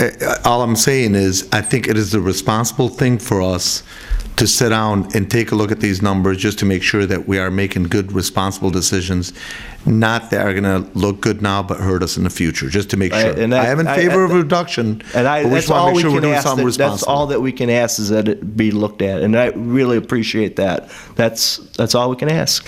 Yeah, we can sit down and we'll figure out a date for the study session. Right. In the future, after the budget is done. Understandable, Council. Yes. Okay, any further Anything else? questions? Madam Chair? Councilman, you have a question? Yes. So, regarding the water budget, we can get data from the other cities on what their rates are. Is that something that you would be willing to do? I mean, that's probably, so the water department isn't under my domain. I collect their payments, but I'm not in charge of the water department, so I think that we can get it I done. tried to do that and have staff work on it. Here's the difficulty. Each water department operates in every different community, and we all have CSO projects, we have other construction projects mandated by DEQ. Some communities have paid for those through millage. For instance, like the city of Dearborn, I think has 6 or 8 mills for CSO. So the water rates are not comparable because they've got like these 8 mills or 6 mills, whatever it is, for the construction of the CSO, which Dearborn Heights does not. So if you look at water rates and you'd say, well, gee, Dearborn Heights is higher, but if you take that 6 or 8 mills that Dearborn has, they're higher than us. You're not comparing apples to apples. And that becomes the difficulty, is some of it in the same way that we have during the 1990s, the city was mandated by Judge Fikens to put in that tunnel project.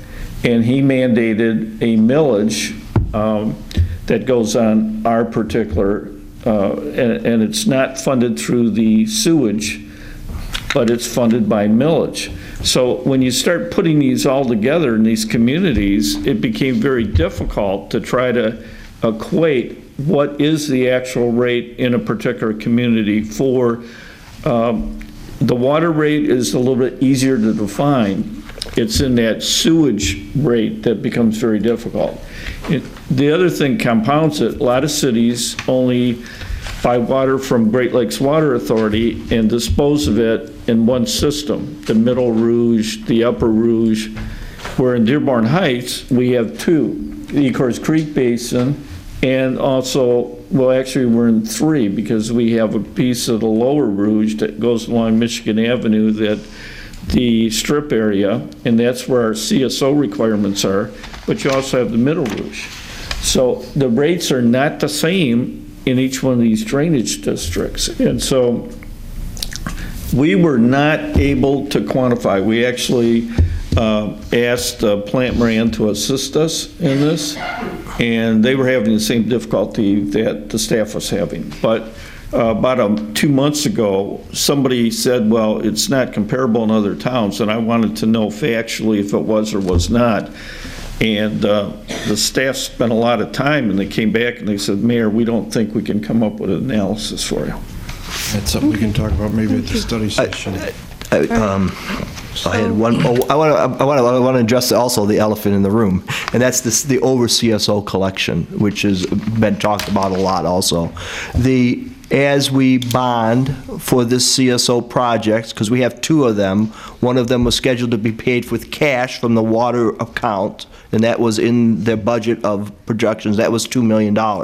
Then the rest of it was a larger project that was going to be bonded, and then the CSO money was going to be used to pay those bonds for the CSO project, that money would be spent up by the year 2024 in total, and that there could be a schedule showing those bond payments out of that CSO money, and so the money that was collected for CSOs will be used for CSOs, and that money will be zeroed out. And I think that's, really what the legal opinion said is show how you're going to spend down that money. We've been spending it down on CSO debt at a lower amount, but once that larger CSO debt is issued, that money will drain out very quickly. And that's what we want to get to. And I think spending the CSO money on CSO debt is the prudent thing to do. So with that, thank you. Okay, next on the agenda is the Police Department Chief Bolt Attorney.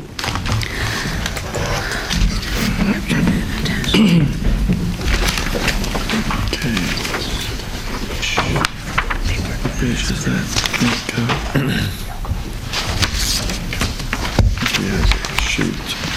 27. 30. 30, okay, I knew it was somewhere. Well, before you jump into all your paperwork, I got refreshers for you.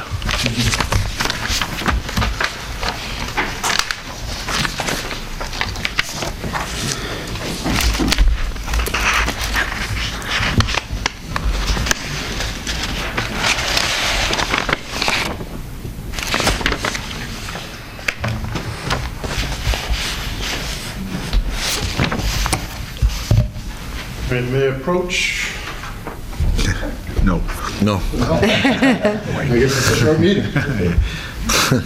Thanks. So what I have here is replacement pages for 30 and 31. Okay. Is that like the budget summary, or you're changing the budget totally? Well, so it was, we submitted the budget to council, and after I was preparing for this review again, I noticed we were off some personnel. It wasn't counted, so controller readjusted the numbers to get you this paper. So, and then the company that... We'll need one in the clerk's office for the official one. These are the public ones, if you like. And if I misspoke, let me know. No, you're fine. You're right.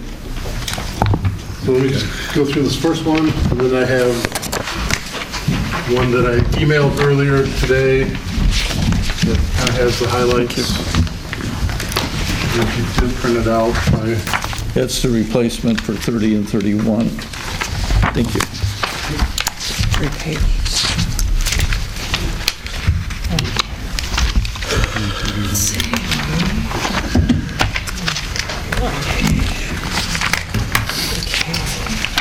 Yeah, I emailed this out to you, I kind of read it with the highlighted, with the increase in the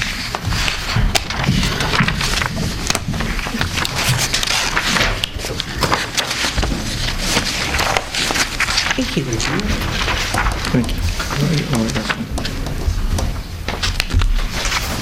Thank you. Thank you.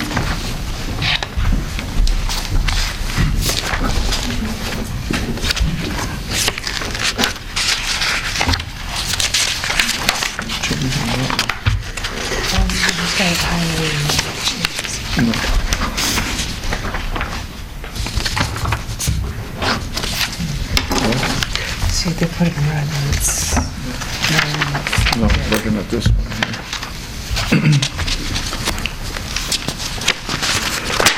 There's a difference. Okay, so reduce that one on some of them.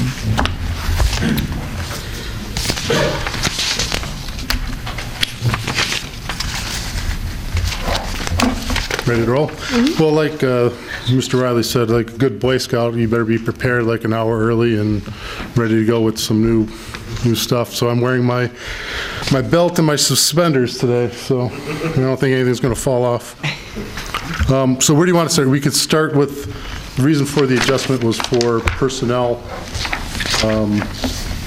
Now, it says 2 SRO, what's that? 2 SROs, school resource officers. What did they do? Their responsibility would be with Crestwood School District and District 7. Now, I understand those are those the ones that are paid out of the school district? There's a plan to have them partially reimbursed. Right. So there would be like, we're still working out the details of it, but it's roughly about $50,000 reimbursement for each officer.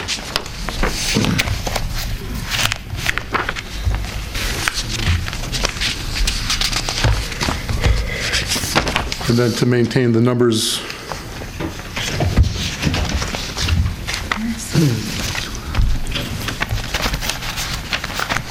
Where are they at on this new budget that you gave us? Which one? The SROs? SROs. So they're in the new office, they're on the personnel page, and they would be a new officer, so it's, the request is for 13 new officers. Original request was for 11? Yeah, okay. Original request was for 11. Correct. Okay. And so the adjustment was made with new hired dispatchers. And that's at $40,000 salary per officer? Pardon me? $40,000 per officer? Correct. And now- Plus their fringe benefits. What about the compensation from the school districts? We're still working on that price, but it's going to be right around $50,000. From them? From them. For both? For one officer. For one officer? It's going to be half and half, right? Right. Yeah. We're paying about half the wage. Right. If we're getting... And that's listed in the on the revenue sheet, 1,000 we'll get from them. the reimbursement. So we're paying them 40 and we're getting 50 back? No, we're getting 50 back and Paying 80. Paying 80. plus their fringe benefits, so 40 for both, 50,000 for both officers, 25 apiece, is that what it is? no, it's $50,000 per officer. We're going to be reimbursed from each school district. So it's $100,000 coming from the school districts to our revenue, and it's on revenue line 041 on the revenue page. But you can't just look at salaries because they get uniform allowance, other fringes. So when you incorporate those into that, it's a lot more. So is it almost like getting them for free? No. No? No, we're getting them for about half of what they're worth. It's about $100,000 for a new police officer. Oh. It's about, I would say, closer to 110, 120. We're just asking the school districts for 50,000, and the city's going to cover the It rest. costs us over 100 per officer for Correct. salary and all the benefits. Yes. Okay, all right. I know the school districts will be happy with that. They start next year on that? Yes, we're beginning the stages of trying to find officers to submit their applications for the program, and then we plan on having them enrolled in SRO training this summer to have Going to be one officer for the Per whole- district. Now, what happens in the event one, they get sick or something? That's they're not going to get sick. Just like anybody else, if you get sick, you're entitled to take your contractual day off. But they won't We have an off- we supplement, right now, we're supplementing these schools with officers on regular duty road patrol. So You'll have a replacement in there that day?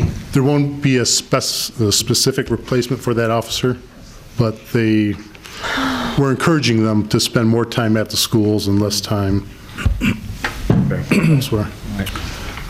Madam Chair? Councilman Abdullah. So I didn't know, I didn't know they were that specialized. So traditional, everyday officer couldn't do that type of job typically, or? You said that you're going to hire new people and go through the training. I didn't know it was that specialized. The school resource officers, there's a national program to train these officers how to better relate with the students. They learn some teaching skills, they mentoring skills, they learn security issues at specific schools and how to deal with issues there. So it's not just, they're more specialized in activities in the school system. But they've graduated from the police academy. They're regular police officers. Regular police officers, but you're hiring new people to train them on that program, right? No, we would be hiring new people to replace them. So we're taking officers that are on the road now. Okay, perfect. In the program. Perfect, okay. That makes more sense. Thank you. Also, too, on summer break and spring break, do they just go into the regular city and help there, or what do they do during that time? So that's one of the, so there's several different models for that. One model is you have an officer that spends extra time in the school district 365 days a year when, not 300, 180 days. So if they build up some extra time, they're encouraged to take their time in the summer. Gotcha. And there'll be part of our investigative division, so it doesn't affect manpower on the road. So we encourage them to spend more time in the schools, take some time off in the summer. And if they don't want to, then they come in and they assist out the investigative unit. They make up their, they work during the school year, and they plan on the summer. It's planned right into their employment. We've had a lot of luck with getting our officers, we call them walk and talks. They go into the schools, each school, talk to the principal, walk the halls, talk to students. Some of the school districts prefer certain officers. They're like, hey, this officer's great here, this officer's great here. We're encouraging those officers to put in for the SRO program, so it's kind of a good fit. Okay, thanks. Councilman Wenzel. You used the phrase a couple times, encouraging them. Can't you just tell them they have to be there in the schools? I mean, you say spend more time in the schools. What do you mean by that? You're encouraging them to spend more time in the schools. So you can dictate to the officers that, hey, you're here at this school from 8 a.m. to 8:30. But if you're giving them a specific order to do this at a certain time, then they say, well, I did my time, I don't have to come back here later in the shift. It's you're trying to get the officers to do more things on their own, be a responsible individual, come to these schools, businesses, and increase their community skills. But it's like bringing a horse to water and making them drink it. People are stubborn. It's easier to encourage them, and if that fails, there's always ordering. So theoretically, they could work during the day and then at sporting events in the evenings, and then have the summer off? That could be a possible plan. Yeah. Councilman Abdullah. I want the job. But go to police academy. You got the kids for it. But they are there all day during the school time, is that correct? They're in the district. Okay. Correct. And so when you said, so they're going to go from school to school to school then, basically? Or is it just the high schools? I always presumed it was just the high schools. So we're going to prefer them in the high school. Some people like them in the middle school, but they're going to be, the availability of that officer is through the whole district.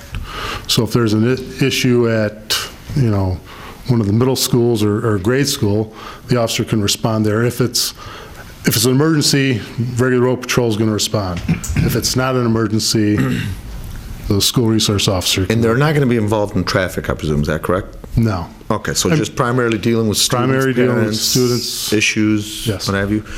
Okay, I had a couple of questions, but I know you just gave us the adjusted budget, so I haven't looked over the adjusted budget because you just gave it to us, but I have in my previous one, so you tell me if it's any different, Right. if you don't mind. The one question I had, utilities seem to be across the board, most departments have raised it, so I assume that's just based on inflation and stuff like that, is that correct? Yeah, so as far as buildings go, it was 2003 it was built. We're coming up with a lot of building issues. 15 years in the same, this building's been around for a while, but it's time we're coming up with more repairs and maintenance issues in the building. So that's where the increases are there. Okay. And then the primary question I had is in regards to, in capital outlay, specifically the vehicles that I seen here, you needed 7 vehicles. Can you give us a little bit more information on that as far as so there's how we lost some, or do we have an increased demand, or what's that all about? I just submitted a bunch of bills for some of our patrol fleet that we had some work done. And I was noticing the mileage was up like 131,000 miles, 80 to 100 plus miles on them. These cars are going to be thrown in the mix to close out. Those cars were Dodge Chargers. We're trying to get the fleet all to be, the patrol fleet, all Explorers. They're the utility vehicles. Eventually, once they're all that utility vehicle, our supplier who's doing the work on them builds the computer mounts, the radio mounts, specifically for the same Explorer. vehicle. So when you get a new car, all you do is pull it out, put it in. And I know I talked to some of the officers, and they said they like the SUVs way better, as far, especially when there's two officers in there at once. I guess it's really tight in the car. Yeah, with for the equipment. for the average officer, it's tight in the car. For the bigger officers, it's really. Treasurer, you're going to get pulled over today. I'd be careful. Hey, what time are you leaving there?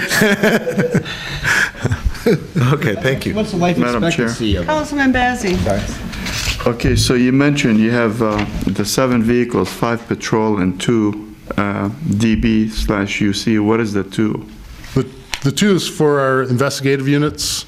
So we're depending on where we're starting to staff our special investigative unit with manpower. We're getting the manpower back through the hiring that we're doing. The cars that were in there are old. They need to be replaced. And those are cars that are similar to cars you'd see on the road right now. But the 5 patrol vehicles are the Ford utility vehicles. So the 5 patrol vehicles, those are coded vehicles then, right? Are what? They're coded? I mean, they'll have codes on? Oh, yeah. Okay. Yep. Light sirens, that's Are the other 2 like undercover or something like that? undercover or are in our investigative unit for our detectives. Sometimes we're able to pass some of those vehicles down to the other unit. So those 2 are not individually, they're not given to individuals to take home or assigned to individuals? So the 2 that we have here will be assigned to the investigative unit, to the team, not to individual. They're not take-home cars, let's put it that way. Councilwoman Hicks Clayton. Thank you. My question for you, Chief, is a few years ago, I presented something from Michigan Municipal League about body cameras, and I don't know if you can maybe shed some light into probability or likelihood of us moving towards that. I'm looking at figures that show 95% of large police departments now have body cameras in use, and I think it is really not a bad idea. It actually protects our law enforcement against allegations and such. But I've been interesting enough, I've been touring police departments recently. And even some of the smaller ones now have, not only grants for the body cameras, but I remember data being a question, like how much it costs to store everything, right? Because you have to save it so long and everything. But now there's funding for that as well. So that's my question for you this evening. So body cameras are not on our radar right now. Our officers are equipped with body mics, in-car cameras. We're also, that was taken out. We were also going to put in a rear microphone in the police car to capture the activities in the back seat of our patrol car when we're transporting prisoners.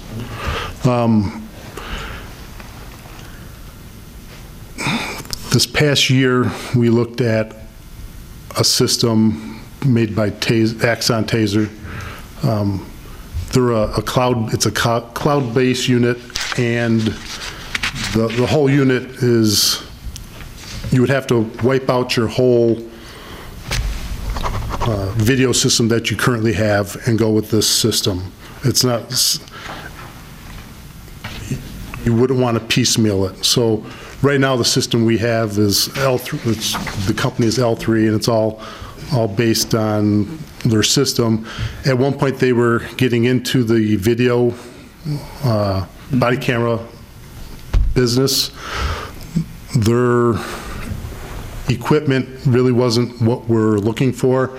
We're looking for something that an officer can wear, you go on patrol, and he doesn't have to worry about, okay, I got to turn my video on, my mic on, and record everything. It's when they're put in a situation where they're required to act immediately, we don't want them worried about, are my cameras on, is my mic on? By piecemealing the system together, that's what you end up with. So this TASER Axon, they have a great system. It's cloud-based, and it's a per-user fee, which, we'll gladly put it in the budget for next year, and we'll have people start investigating it further. But they guarantee their equipment for 2 years, and you're on a replacement plan. So it's not like you got to wait for your equipment to die before you get new stuff. It's a whole replacement system. As far as grants for it, we gladly look up some grants for it. I know with MMRMA, they have certain grants available for camera systems. We outfitted the Justice Center with, we got reimbursed for outfitting the Justice Center with closed circuit cameras. We often use MMRMA to get money back for training. So as far as grants outside of that system, unless you're in the fire service, there's not a lot of grants out there. No, I'm serious. Is that TASER with an S, I take it? Pardon me? The name of the TASER with Axon, an yeah, S? Axon. Axon? The Axon Group. I see. Yep. All right, thank you. Madam Chair. Councilman Weston? Yeah, in Dearborn, they have the L3 system, but we never use we use the dash cams, so they use the dash cams, but not the body cams at all, and when they do, the quality is real bad, but the audio is what's helpful, but the audio saved us several times. It saves us repeatedly, whether it's in custody arrests, complaints about traffic enforcement, complaints against the officers. It pays for itself 10 times over. I was just, in fact, we just got a letter from, how much can I reveal? We had a lawsuit brought against us for improper handcuffing and that the officers didn't properly check the handcuffs. Played the tape back. Our attorneys did what they do, and the case was resolved because we had a system in place to check for these handcuffs, and it was recorded audio, so it's saved us. It paid for part of the system right there. Yeah. Councilman, I'm sorry I interrupted, Councilman. You have another question, or? If you can say, if we join Dearborn's dispatch, a couple of years saving money, spending additional money, more capital outlay, less capital outlay? So that's part of you saw the highlight section in there. We're coming to a point where we need to talk about this and how it's going to affect our community. We spend a lot of, dispatching when we first started was, anybody could walk in. When I say anybody, that was me. You could walk in, learn how to dispatch, run the lean system, and that's all you really did. You answer the emergency phones, and we started by, those ledgers are probably in this building somewhere, is you came in, you had a ledger, and you wrote down each run by hand. As technology increases, now we thought we were great because we had CAD, computer-aided dispatching. Technology is advancing and we're falling behind.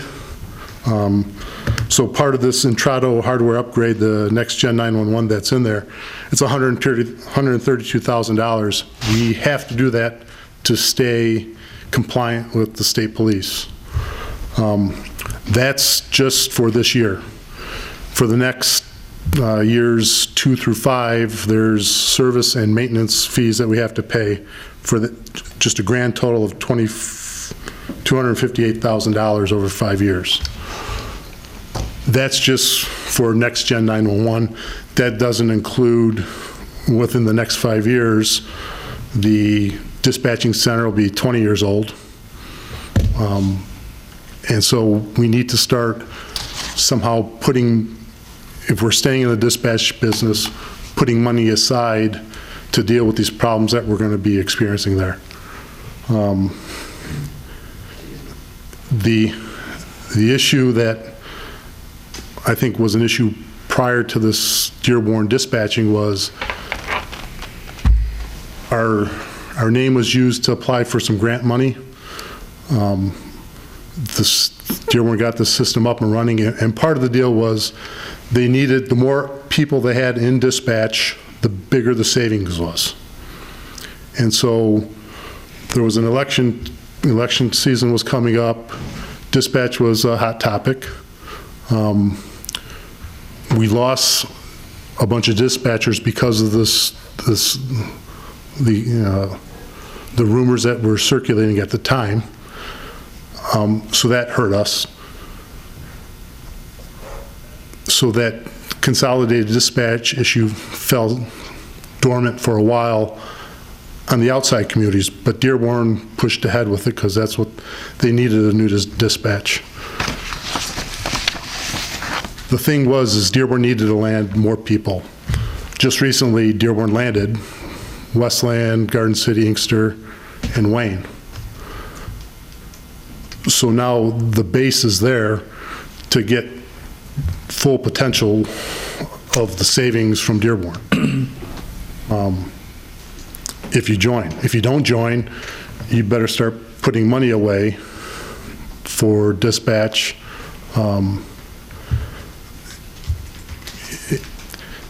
There are a great bunch of people that work in dispatch, and there's opportunities to go to Dearborn.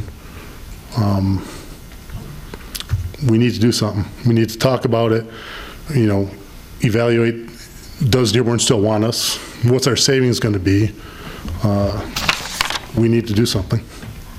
And it's not just me speaking about dispatch. I believe the fire chief, even though he wasn't supposed to be here, showed up and to show his concern about this issue. That's my 2 cents about that issue. Okay, thank you. Councilman Wenzel. I'm speaking for myself, but probably I'm sure everybody else is agreement on the body cameras. It's something we should look into, and we should like to direct the chief to look into it and get some prices on that, see what it actually costs for us, maybe. Because we have no idea. It's something we should look into, definitely. Yeah, Axon was here. They said it was, I believe it was, I forget. I'll work on that. Yeah. I don't want to misquote a price. Okay. Any further questions? They have an online store. Pardon me? They have an online store. We could just look it up right now. Thank you, Chief. We'll give you a chance. That's it? No, I still got till 9 o'clock. Oh. You're going to go it alone. Create an account. Apparently, they have packages. You have to create an account. Don't forget to get John. But I got to hurry up out to the car. Yeah. Yes. Yeah, let me distract him. At this time, I'll open it up to comment from the residents. Any comments? Please step up to the microphone, state your name, address, and limit it to 3 minutes, please. Good evening. That's the one for the request.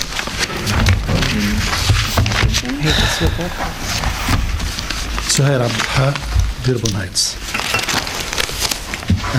First, I want to thank Christina Kramers for responding to my FOIA request, and she gave me the minutes for the city council meeting from 2003 up to December 2018. And I did go through them, page by page, line by line.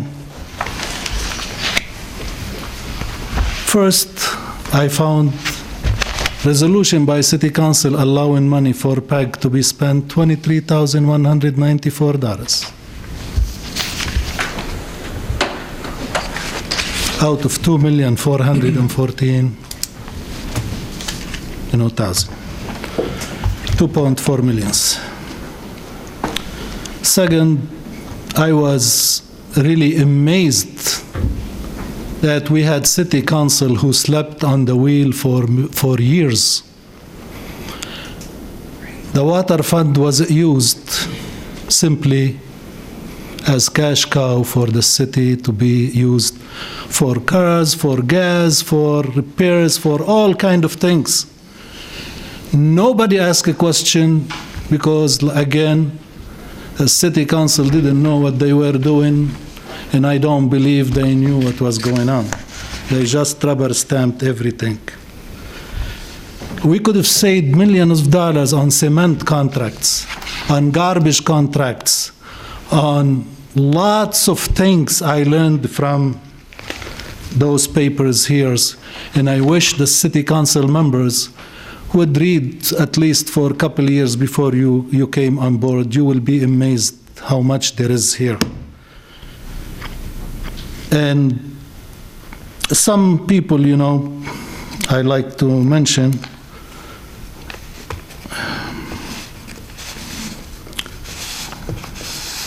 this is in the budget last year.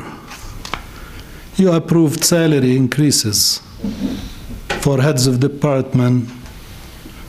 The only one who was from this page here who was taken away was Kim Constant. And I don't know why, by whose authority. I looked at the charter of the city. The charter doesn't give any authority to anybody in the city to take away salary increase given by resolution by city council. On the other hand, there are people who got raises by a simple request from head of department to the mayor to the controller.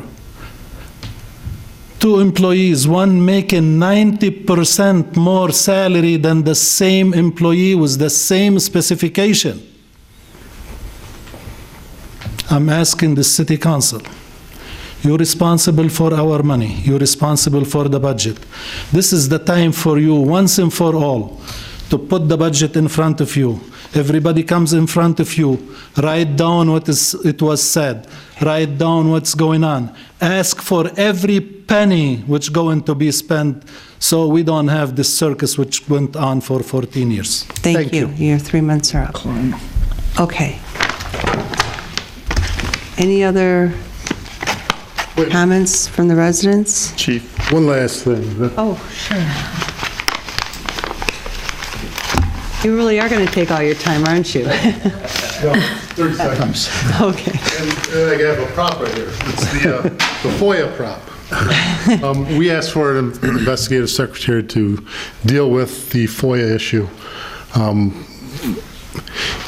Even with body cameras, all the media that we use currently, our Records Bureau is under increased pressure to fill FOIA and discoveries.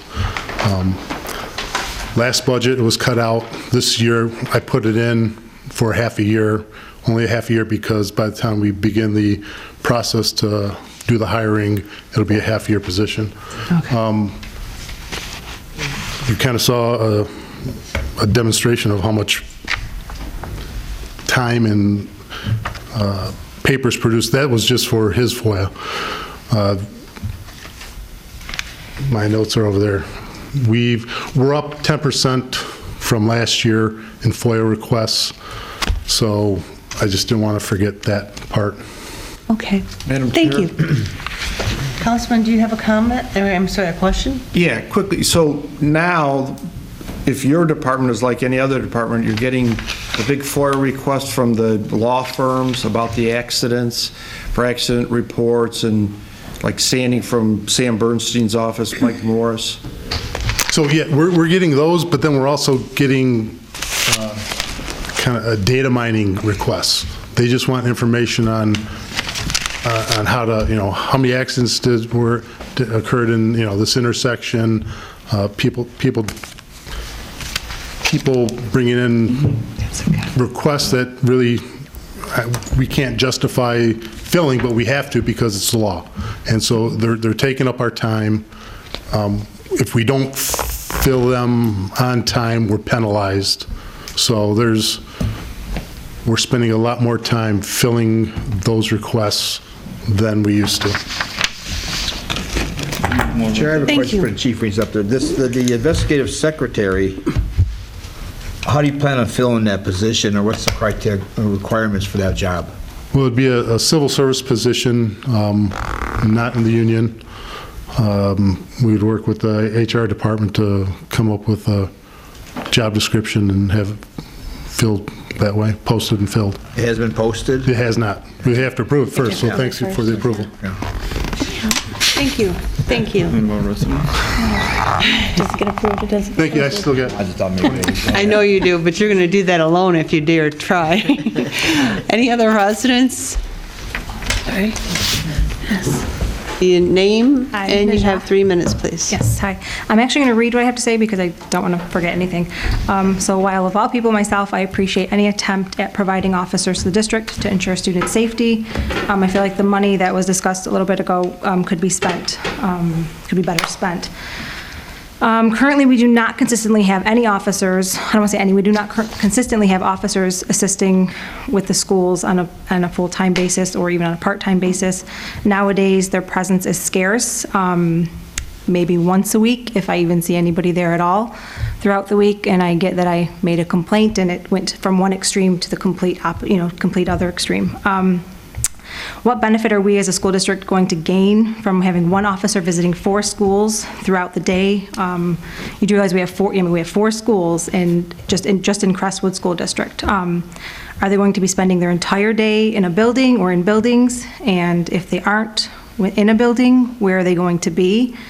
What if they're not needed throughout the day in any buildings? I mean, what are they going to be doing?